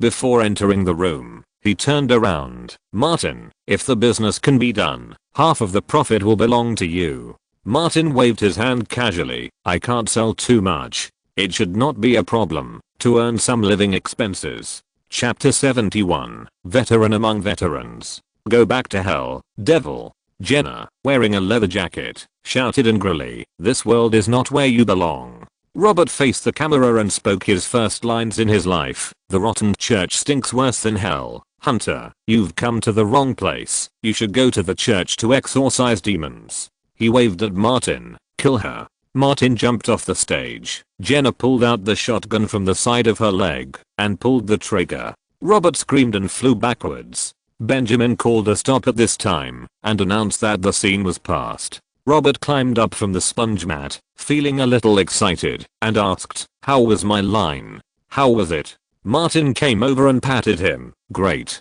Robert smiled. It turns out that this is how it feels to shoot a character with lines. It's great. Martin had this experience before, so he took off the claw gloves and handed them to the prop master and went to rest aside, as Robert still had a few scenes to go. Jenna had finished filming the last scene and found Benjamin. I plan to shoot a San Fernando Valley version of Zombie Dancer when I get back. Do you mind? Benjamin said. Who can stop you, San Fernando? I'll go talk to the leading actor. Jenna came to the corner of the club hall and pulled out a chair to sit opposite Martin. That flying action scene was so shocking. I heard from the director that it was originally her idea. Martin still told the truth. I saw it from the videotape. Jenna automatically ignored this sentence. Atlanta's film and television industry is very backward. An outstanding talent like you should go to Los Angeles for development. Martin thought about it and said, actually, I plan to go to Los Angeles before the end of the year. Jenna misunderstood Martin's meaning. Are you going to the San Fernando Valley? Are you interested in a partner? Martin, I'm planning to set up a company of my own, which will combine filming, DVD videotape distribution and website operation. If you are willing to come, I will give you the best contract in the industry. Martin quickly said, I plan to go to Hollywood. Jenna shook her head slightly. Hollywood is too difficult. I was a model at first and mingled in Hollywood studios, but I couldn't find any opportunities. There are countless people like you and me with outstanding looks among the bottom actors in Hollywood. She acted very real. I don't want to say that Chengdu is the backdoor to Hollywood. That's cheating. But I can guarantee that with your acting skills and talent, as well as your excellent scene design ability, you can win the Best Actor award in 2 years at most, and leave your name on the Walk of Fame in West Hollywood within 3 years. Martin was surprised. Walk of Fame? Jenna explained simply, there is also an Walk of Fame in front of the Shoes and Spikes Theater in West Hollywood. She didn't want to miss such a talented actor. Don't underestimate Chengdu. The industry has an annual output value of hundreds of billions of dollars. You can become one of the leaders. It's not a dream to be a multi-millionaire. Martin said, I'll think about it. Jenna gave a personal business card, and her eyes suddenly sparkled. When are you coming? Call me. I'll prepare a welcome party in advance, and I can invite many people. Naked sugar-coated bullets. Martin listened to these names, and could he come out intact if he went? Jenna finished filming and the crew. Before leaving, the crew gave her a gift, a kettle. Jenna learned that the kettle was designed by Martin, and she ran over and took out a pen from her bra. Sign it. Martin signed his name on the kettle without any excuses. Jenna left with satisfaction. Martin found that he no longer had any worries about his career in Hollywood, because there was a wide road ahead. Even if he failed, there was a way out in the Holy Valley. Martin vaguely remembered that Jenna later became a billionaire. There was also a circular stage, and his life would not be bad with his zombie machine gun dance. At worst, Elena's soft rice could be eaten at any time. In the subsequent filming, Martin was in full swing, full of energy, and had no rivals in the entire crew. In the 2 scenes with the heroine Catherine, a living perverted demon came to the world. A major feature of American movies is that the protagonist of the righteous side will definitely be caught by the villain, and the villain will never kill the protagonist immediately. On the set, Catherine, wearing a tight short leather jacket, was tied to a wooden frame. A prop master in the crew may have studied in an island country, and his technique was quite special. Martin rubbed his claws on the wall and came to the opposite side of Catherine. His face was no longer ferocious, but his whole body exuded a perverted temperament from the inside out.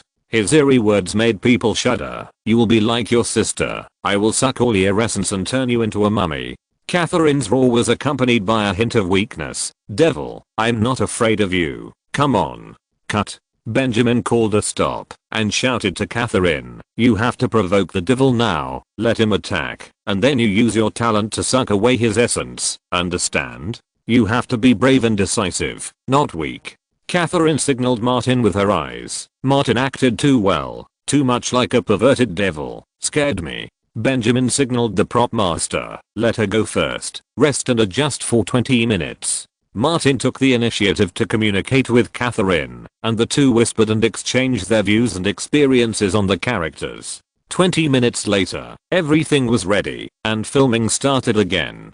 This is a large-scale B-level film, and the camera does not need to be edited to metaphorical scenes such as rain, flowers, oil wells erupting, or trains entering tunnels. Perhaps the male and female protagonists are in great shape, or perhaps Benjamin's requirements are not so strict, or perhaps the funds are not sufficient. The director never called a halt until Martin roared.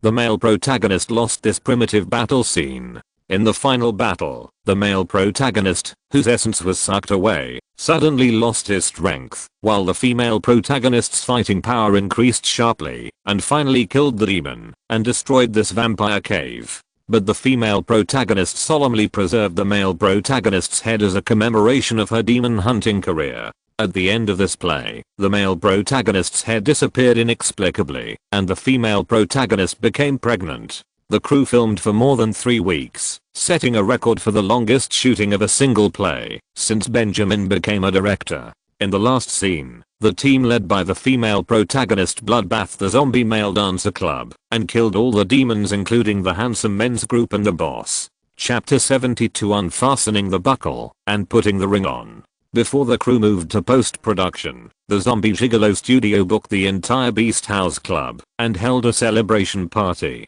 In addition to the 18 handsome men, 30 beautiful women were hired to perform. Martin jumped onto the stage with a microphone and patted his hands gently. When everyone looked over, he said loudly, "Director Benjamin Galvin worked the hardest and was under the most pressure during this shoot. I propose to give him a special reward." Good. Andrew was the first to cheer loudly. Others like Maurice and Catherine also echoed. Martin waved to Hart.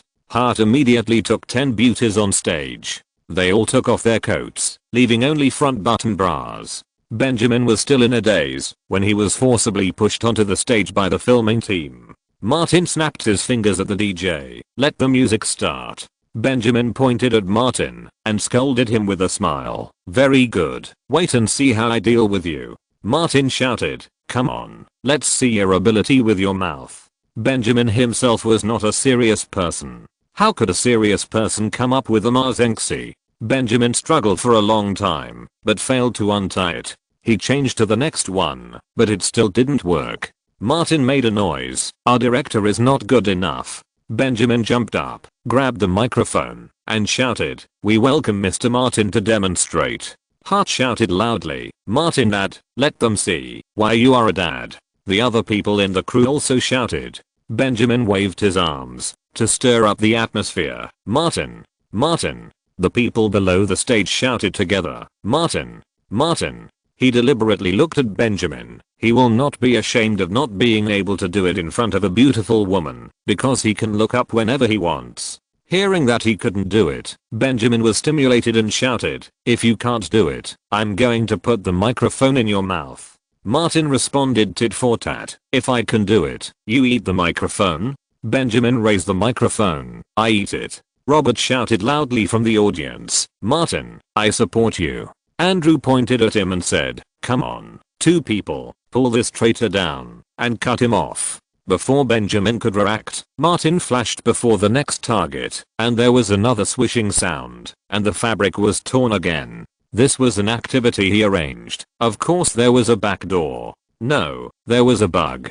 Martin's mouth skills were amazing, and after a while, the car lights came on. He bent his arms and shouted, "Yeah." Benjamin reacted, "You cheated." Martin shouted to the audience, "I solved it, right?"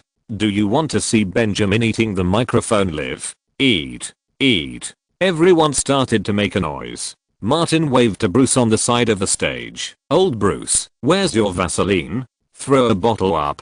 Benjamin looked at the round microphone and thought it would be difficult to pull it out after swallowing it. Bruce went to the bar and brought a box to the side of the stage and handed it to Martin. Martin took off the lid of the box, revealing a microphone made of cream chocolate, which was exactly the shape Benjamin used when filming.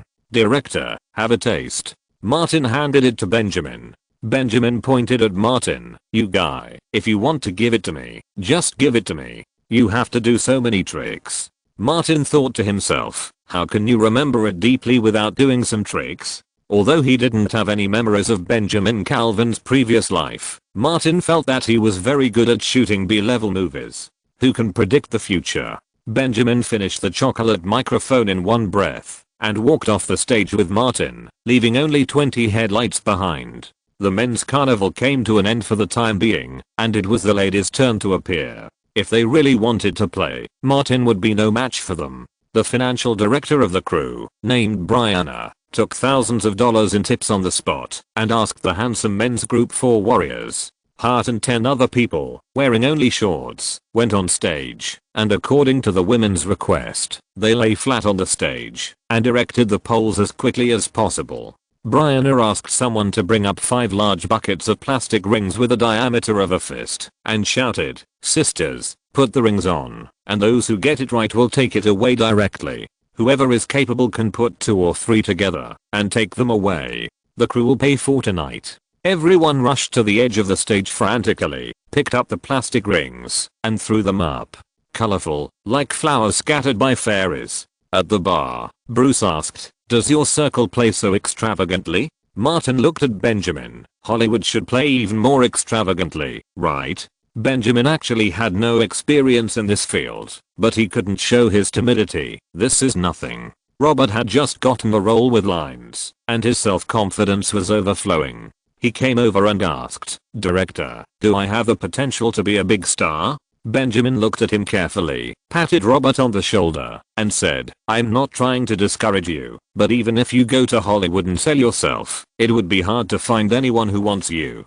At this moment, Robert fell into reality and looked back at the stage. I want to lie on it and make money. Martin waved his hand. Go ahead, go find Carrington. He will arrange it for you. It's about making money, and no one will laugh at you. Robert hurried to the stage. Bruce poured a glass of wine for Martin and Benjamin and said, let's practice shooting tomorrow. Martin nodded. Okay, the old place. Benjamin picked up his glass, clinked it with Martin's, and suggested, you are good at action scenes, and it looks cool when you use them. It's good to practice shooting more, so that you can use it in the future. He roughly knew Martin's goal. Hollywood is a circle that relies heavily on relationships, but there is a prerequisite for getting promoted, and the basic ability can't be too bad. Martin agreed. Very good advice. Benjamin reminded, don't run too far for now. Many shots in this play need dubbing in the later stage. Suddenly, Martin saw an unusually strong woman coming down from the second floor and said, I'm going to the bathroom. Bruce reacted just as quickly, let's go together. Benjamin didn't understand. Sophia came up and down from the second floor, raised her unicorn arm, and greeted, Ben, good evening. Benjamin quickly fled. Chapter 73, Poor people don't play art. The crisp sound of gunfire continued to ring out, and shells fell beside Martin. The Glock magazine was empty, and the electronic target counter reported the number of rings. Bruce took a look, motioned Martin to take off his earplugs, and said, not bad. Martin changed the magazine. Last time I beat that old black man's ass, my shooting skills have improved a lot.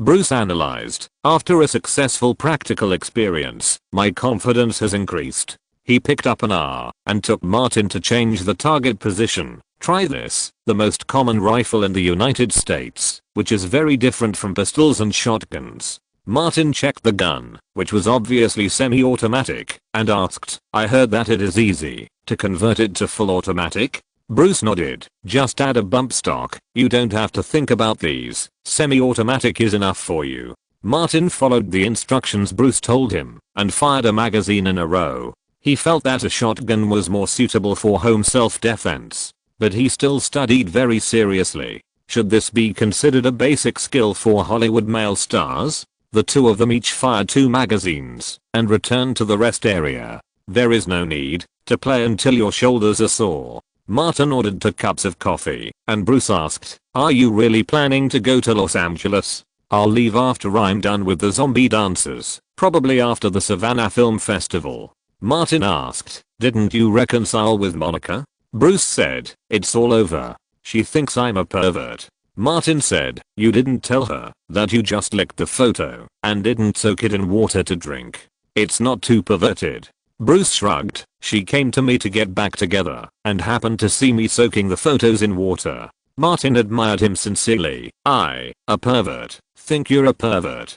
He repeated his old words. "Old Bruce, when I make it in Hollywood, I will hire you as my scavenger." Perverts and perverts are a perfect match. Bruce's words penetrated the falsehood and got to the essence. "You stinky piece of shit. You like to use low-level means to do shitty things, and you want me to clean your ass?" Martin gestured casually. "For 10 lifetimes combined, I've been a low-level nobody. I don't know shit about high-end means." His cell phone rang at this time. It was Kelly calling. After answering the phone, the other party said, "I'm at the company. Accompany me to Savannah, and let's talk about something privately." Martin drank the coffee in the cup. "I have something to do. I'll leave first." Bruce suddenly said, "Let me remind you again, your shitty accent is really bad now." Martin didn't care. He went out and drove his BMW to Gray Company to pick up Kelly, got on Highway 85, and headed straight for the port city of Savannah in the east. Kelly said, "Have you seen the latest issue of Esquire?" Famous bartender Louise Mayer was inspired in Casablanca and created a new cocktail expansion screw. Martin recalled and asked, "It's been more than a month since the last time, right?" Kelly didn't answer, but said, "Louise is very greedy. You will be squeezed dry by her sooner or later." Martin nodded. 1 recipe per month, at least 5 years. He turned and asked, "What are we going to do in Savannah?" Kelly said simply, "Go to the Savannah Institute of Art to register the film for the film festival and stay in Savannah for 1 night." When they arrived in Savannah, the two went to have lunch first and then went to the Savannah Institute of Art together. This is the largest art school in Georgia, with many departments related to film and television. The film festival was held in October. Zombie Gigolo registered for the screening environment, or more precisely, to use the opportunity of the film festival to attract film dealers to sell the film. Because the film has not yet been completed, according to normal regulations, it does not meet the registration requirements. Kelly used her connections and visited a vice president to get a special entry permit. That was why she came here in person. Martin then went to run various formalities, registration fees, booth fees, prepaid screening fees, etc. added up to several $1,000s. Back in the car, he met Kelly, who asked, "How do you feel?" Martin got into the driver's seat. "I'm deeply touched. Poor people shouldn't play art." Kelly laughed. "I learned the model of the 3 major European film festivals. Martin is the male lead of the film, and theatrical screening is closely related to his future." She asked, "Have you contacted the distributor?" Kelly gestured for him to drive. "I used to work at Lionsgate, and I contacted Lionsgate's buyers. Louise helped me contact Focus Features, which is a subsidiary of Universal, and Warner Brothers, which she has the most cooperation with. There will also be film distributors from overseas, and it is expected that there will be more than a dozen film buyers." Martin said, "I look forward to the early release in North America. How can you afford to go to Los Angeles?" Kelly smiled a little strangely, looking for Louise, that slut. Martin emphasized, "I'm in Georgia, accompanying you, a pervert." Arriving at the hotel, Kelly went directly to the bathroom to run the bath water. The two went into the bathroom together. Kelly was soaking in the water, lying on Martin, and suddenly said, "When you go to Los Angeles, do something for me. Take a secret photo of Louise?" Martin asked curiously, "Why would I secretly take pictures of her? I haven't seen enough real people." Kelly was unusually serious. "Find out which Hollywood crew may come to Georgia to shoot, and notify me immediately." Martin understood. "I'll keep an eye on it. It seems that no one in Atlanta does this kind of business except great pictures. Kelly nodded slightly. Someone will notice it soon. I have to seize the opportunity. When Martin was alone with Kelly, he would definitely sit on Kelly's side. Don't let Louise go. Kelly said, if she can get a Hollywood crew to cooperate with me, I will give her a commission. What about me? Martin asked. Don't I get a commission? Kelly understood the mind of this poor guy. You get one too. Martin, don't miss the opportunity to make money. If you can get a big crew with an investment of hundreds of millions, I will reward you well. Martin took the opportunity to ask, what reward do you give me? Kelly raised her eyebrows. What do you want? Martin didn't say what he wanted, but talked about the other side. A crew from the Sacred Valley is also okay. Kelly said, as long as it is a legal crew, it doesn't matter what type it is. The important thing is to make money. Only with money can you move up. Martin reached out a hand and held Kelly's hand. I found that we have a very good understanding. No, it's Louise who has a good understanding with you. Kelly broke free. She was too embarrassed to say it. Martin asked, what? I was influenced by the environment. Kelly was furious. In the atmosphere you and Louise deliberately created. Doing some outrageous actions doesn't mean anything. She raised her voice. I'm not what you see. Martin turned over. I believe you. Kelly fell into the water, and soon she didn't believe herself anymore. The two stayed in Savannah for 3 days, waiting for all the formalities of the film festival organizing committee to be processed before returning to Atlanta. Chapter 74. The Girl Selling Stars. Driving through the wealthy area of Merita, the black BMW 7 was not conspicuous at all. Martin saw the activity center ahead and found an empty spot to park on the side of the road. Lily was packing her things in the passenger seat. Martin asked, can you handle it? Lily nodded vigorously and didn't talk nonsense this time. I specially selected the client for the first business. She took out a photo, put it on the dashboard, pointed at the black boy in the photo and said, his name is Cam. He went to the same public middle school as me. His parents died of drug addiction a year ago. A wealthy white family adopted him and helped him transfer to a private middle school. Martin couldn't help but say, this kid is lucky. Lily told the fact behind it, because he has outstanding football talent. Maybe in a few years, he will enter the NFL. Don't apply the words I taught you mechanically, but use them flexibly. Martin glanced at the black skin in the photo and warned, don't say racist words. Lily nodded. My brain has not shrunk. Martin said, go ahead, I'll cover you here, and I'll be there anytime, if there is any problem. Lily picked up her handbag and came to the activity center. She stood under the shade of a tree and made a phone call. A big boy with not too dark skin quickly ran out. Cam asked, Lily, why did you come to me suddenly? Is there something wrong? You helped me before you transferred to another school, and I'm asking you to repay me. Lily said generously, I know you haven't given up on Emily from the cheerleading team. Her birthday is in a week, and she's said to be having a backyard party to celebrate. Cam scratched his head. I'm worried about her birthday present. Lily continued, so, let me help you. She took out the things she had prepared and put them on the back of a nearby car. Look at these. Cam found that there were several beautifully packaged gift boxes. I don't like owing favors to others, so I'd better pay them back as soon as possible.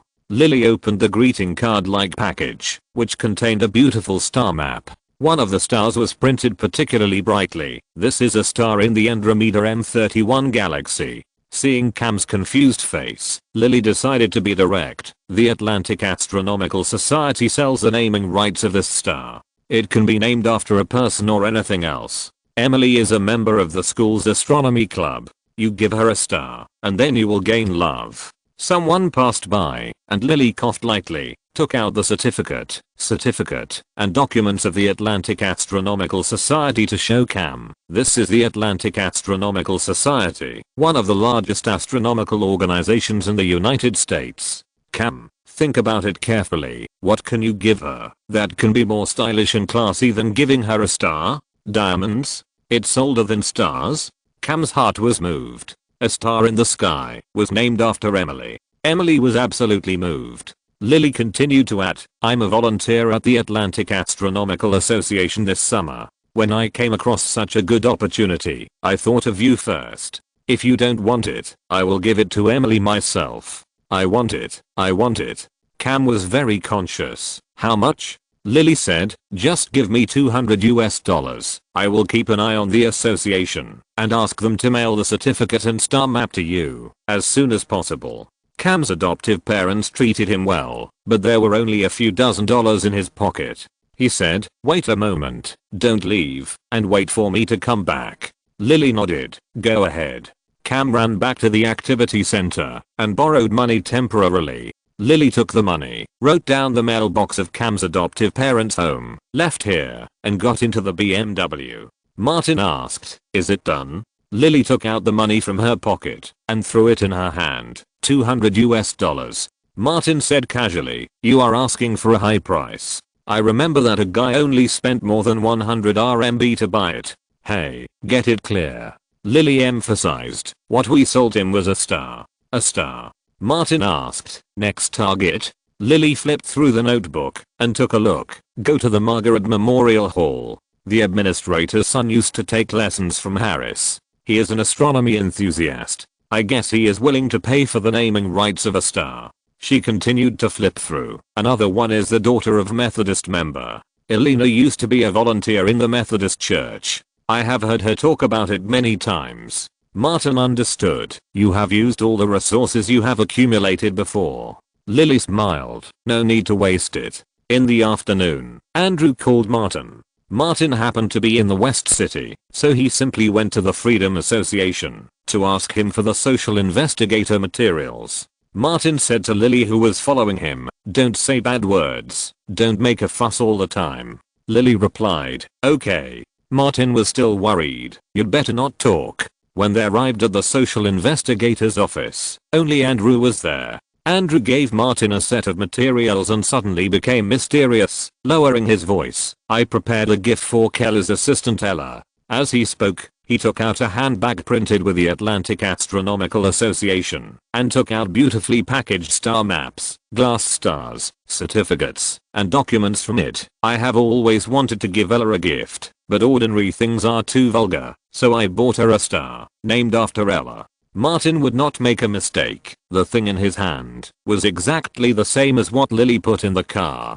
Lily opened her mouth, and Martin understood. Harris. Andrew was quite pleased. Isn't this a good trick? Professional certification given by the Atlantic Astronomical Association. What can Martin say? He can only admire. High-end atmosphere and classy. After leaving, Lily made another deal. Martin looked at the time and took her back to Clayton. The sun set. Martin drove past the north of the community and found Scott standing on the side of the road. Scott saw Martin and Lily from the open window and waved to him. Lily said, I don't want to talk to him. Martin parked his car on the other side of the road, walked over and asked, what's the matter? Scott spit out the cigarette butt and crushed it with his foot. A few weeks ago, you said Harris applied for college. Martin nodded. He received an offer from Georgia State University. Scott didn't continue this topic. He tilted his head to look at Lily in the car and warned, you kid, restrain yourself.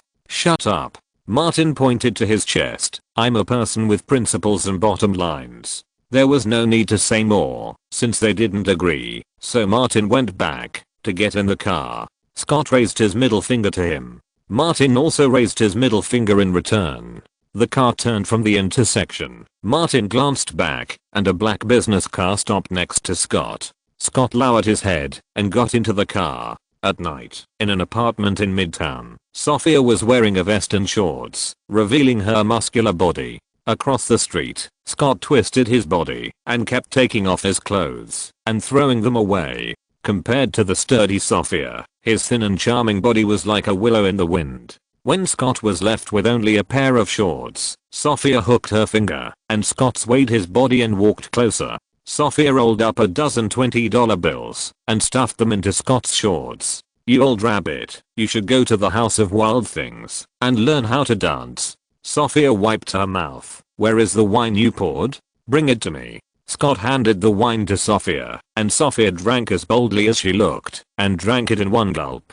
Sophia hooked her finger. Come with me. Scott showed a flattering smile on his face. I learned a new trick and want to earn more tips. Sophia was in the mood and sat quietly. Let me see. Scott was a nobody. He just lay on the ground, opened his mouth and shouted, woof, woof. Sophia took out a dozen more $20 bills and threw them on the ground. You can only hold them with your mouth. One made a fool of himself and the other threw money, and the two had a lot of fun. Scott kept picking up dollar bills amid the barking of dogs.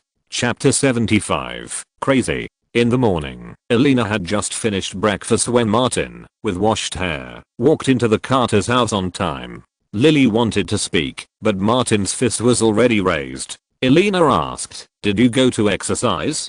Martin pulled out a chair and sat down. "It's not easy to stick to it. You can't stop."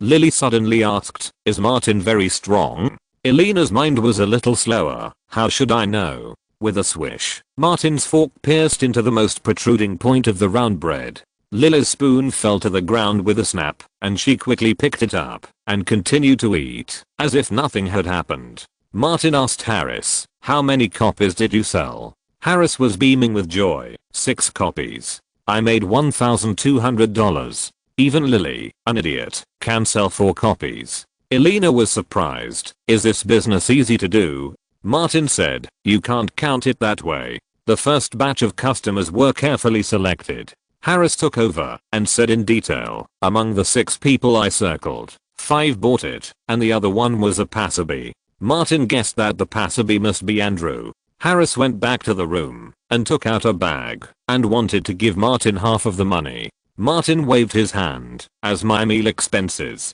Elena never hesitated to be polite with Martin and took it directly. At this time, the door was pushed open from the outside and Scott limped in with a cloth bag. Elena and her 4 siblings were staring at him. Scott smelled of alcohol and he picked up a sandwich and ate it in big mouthfuls. "What are you doing here?" Elena's tone was not good.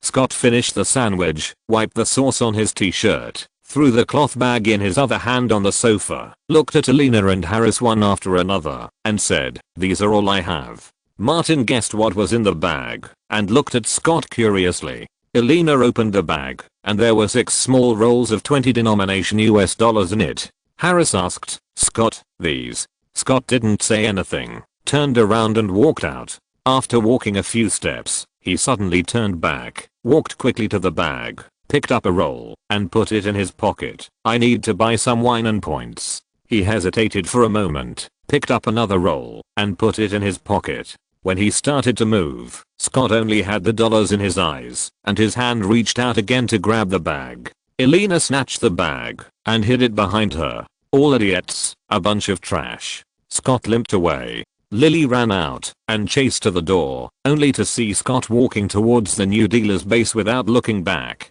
She came back with her head down. Elena handed the bag to Harris. "Don't spend it carelessly." Martin added, "Scott didn't earn this money easily. He won't become a dealer, will he?" Elena was worried. Martin said vaguely, "No." Elena quietly reached out and held Martin's hand. "It's not a bad thing that the bastard Jack is gone." "Scott." She didn't know what to say, so her voice became lower. "Scott occasionally gets crazy." After breakfast, Elena gave the car keys to Harris, and he and Lily continued to go out to sell stars, determined to sell the entire universe. Martin took Elena to the mall to buy clothes. There are actually people who want to buy the right to name stars. Elena felt unreal. Martin said casually, "Even the land on the moon can be sold." After accompanying Elena to buy clothes and having lunch together, Martin sent her to work at the Bishu bar and drove to the Atlanta branch of the Savannah Institute of the Arts to audit the language courses of the Performing Arts School. For a period of time afterwards, Martin lived a very regular life and basically went to study during the day. Occasionally, he asked Bruce to come out and continue to practice shooting,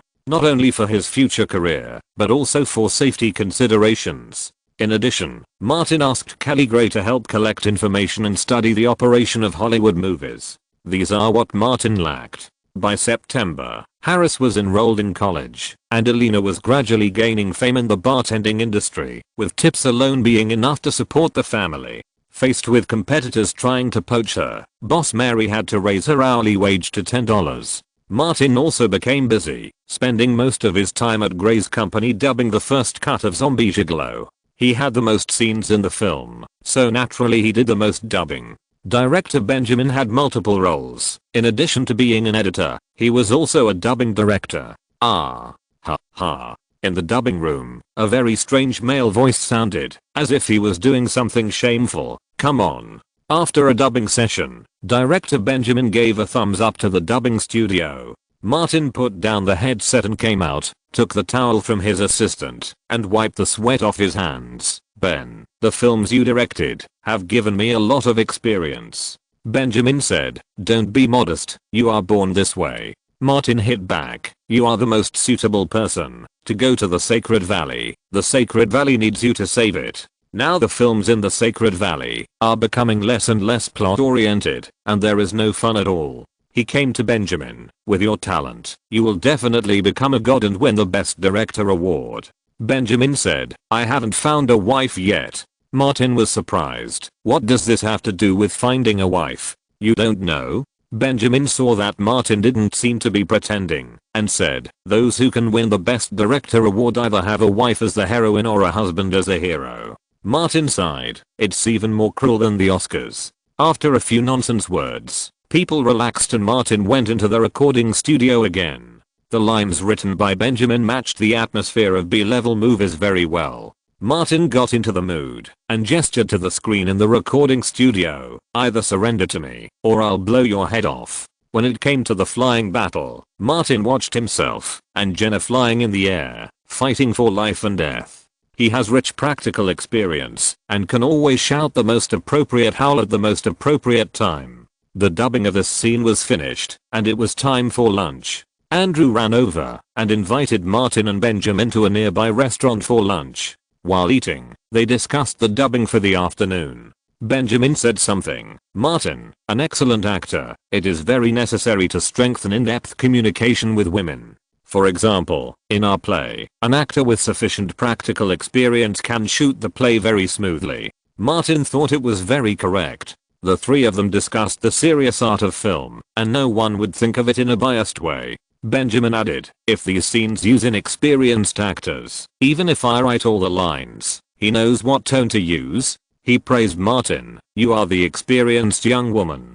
Martin almost spit out the soup in his mouth and quickly changed the subject. Ben, the post-production can be completed before mid-October. Benjamin said, no problem. Everyone knows my high efficiency, and the film will be completed before the Savannah Film Festival. End of this chapter. Thank you very much for reaching the end. Don't forget to like. Looking for more exclusive content and immediate access? Subscribe to our Patreon. Remember, every like, subscription, or donation encourages us to continue. Thanks to everyone. See you in the next video.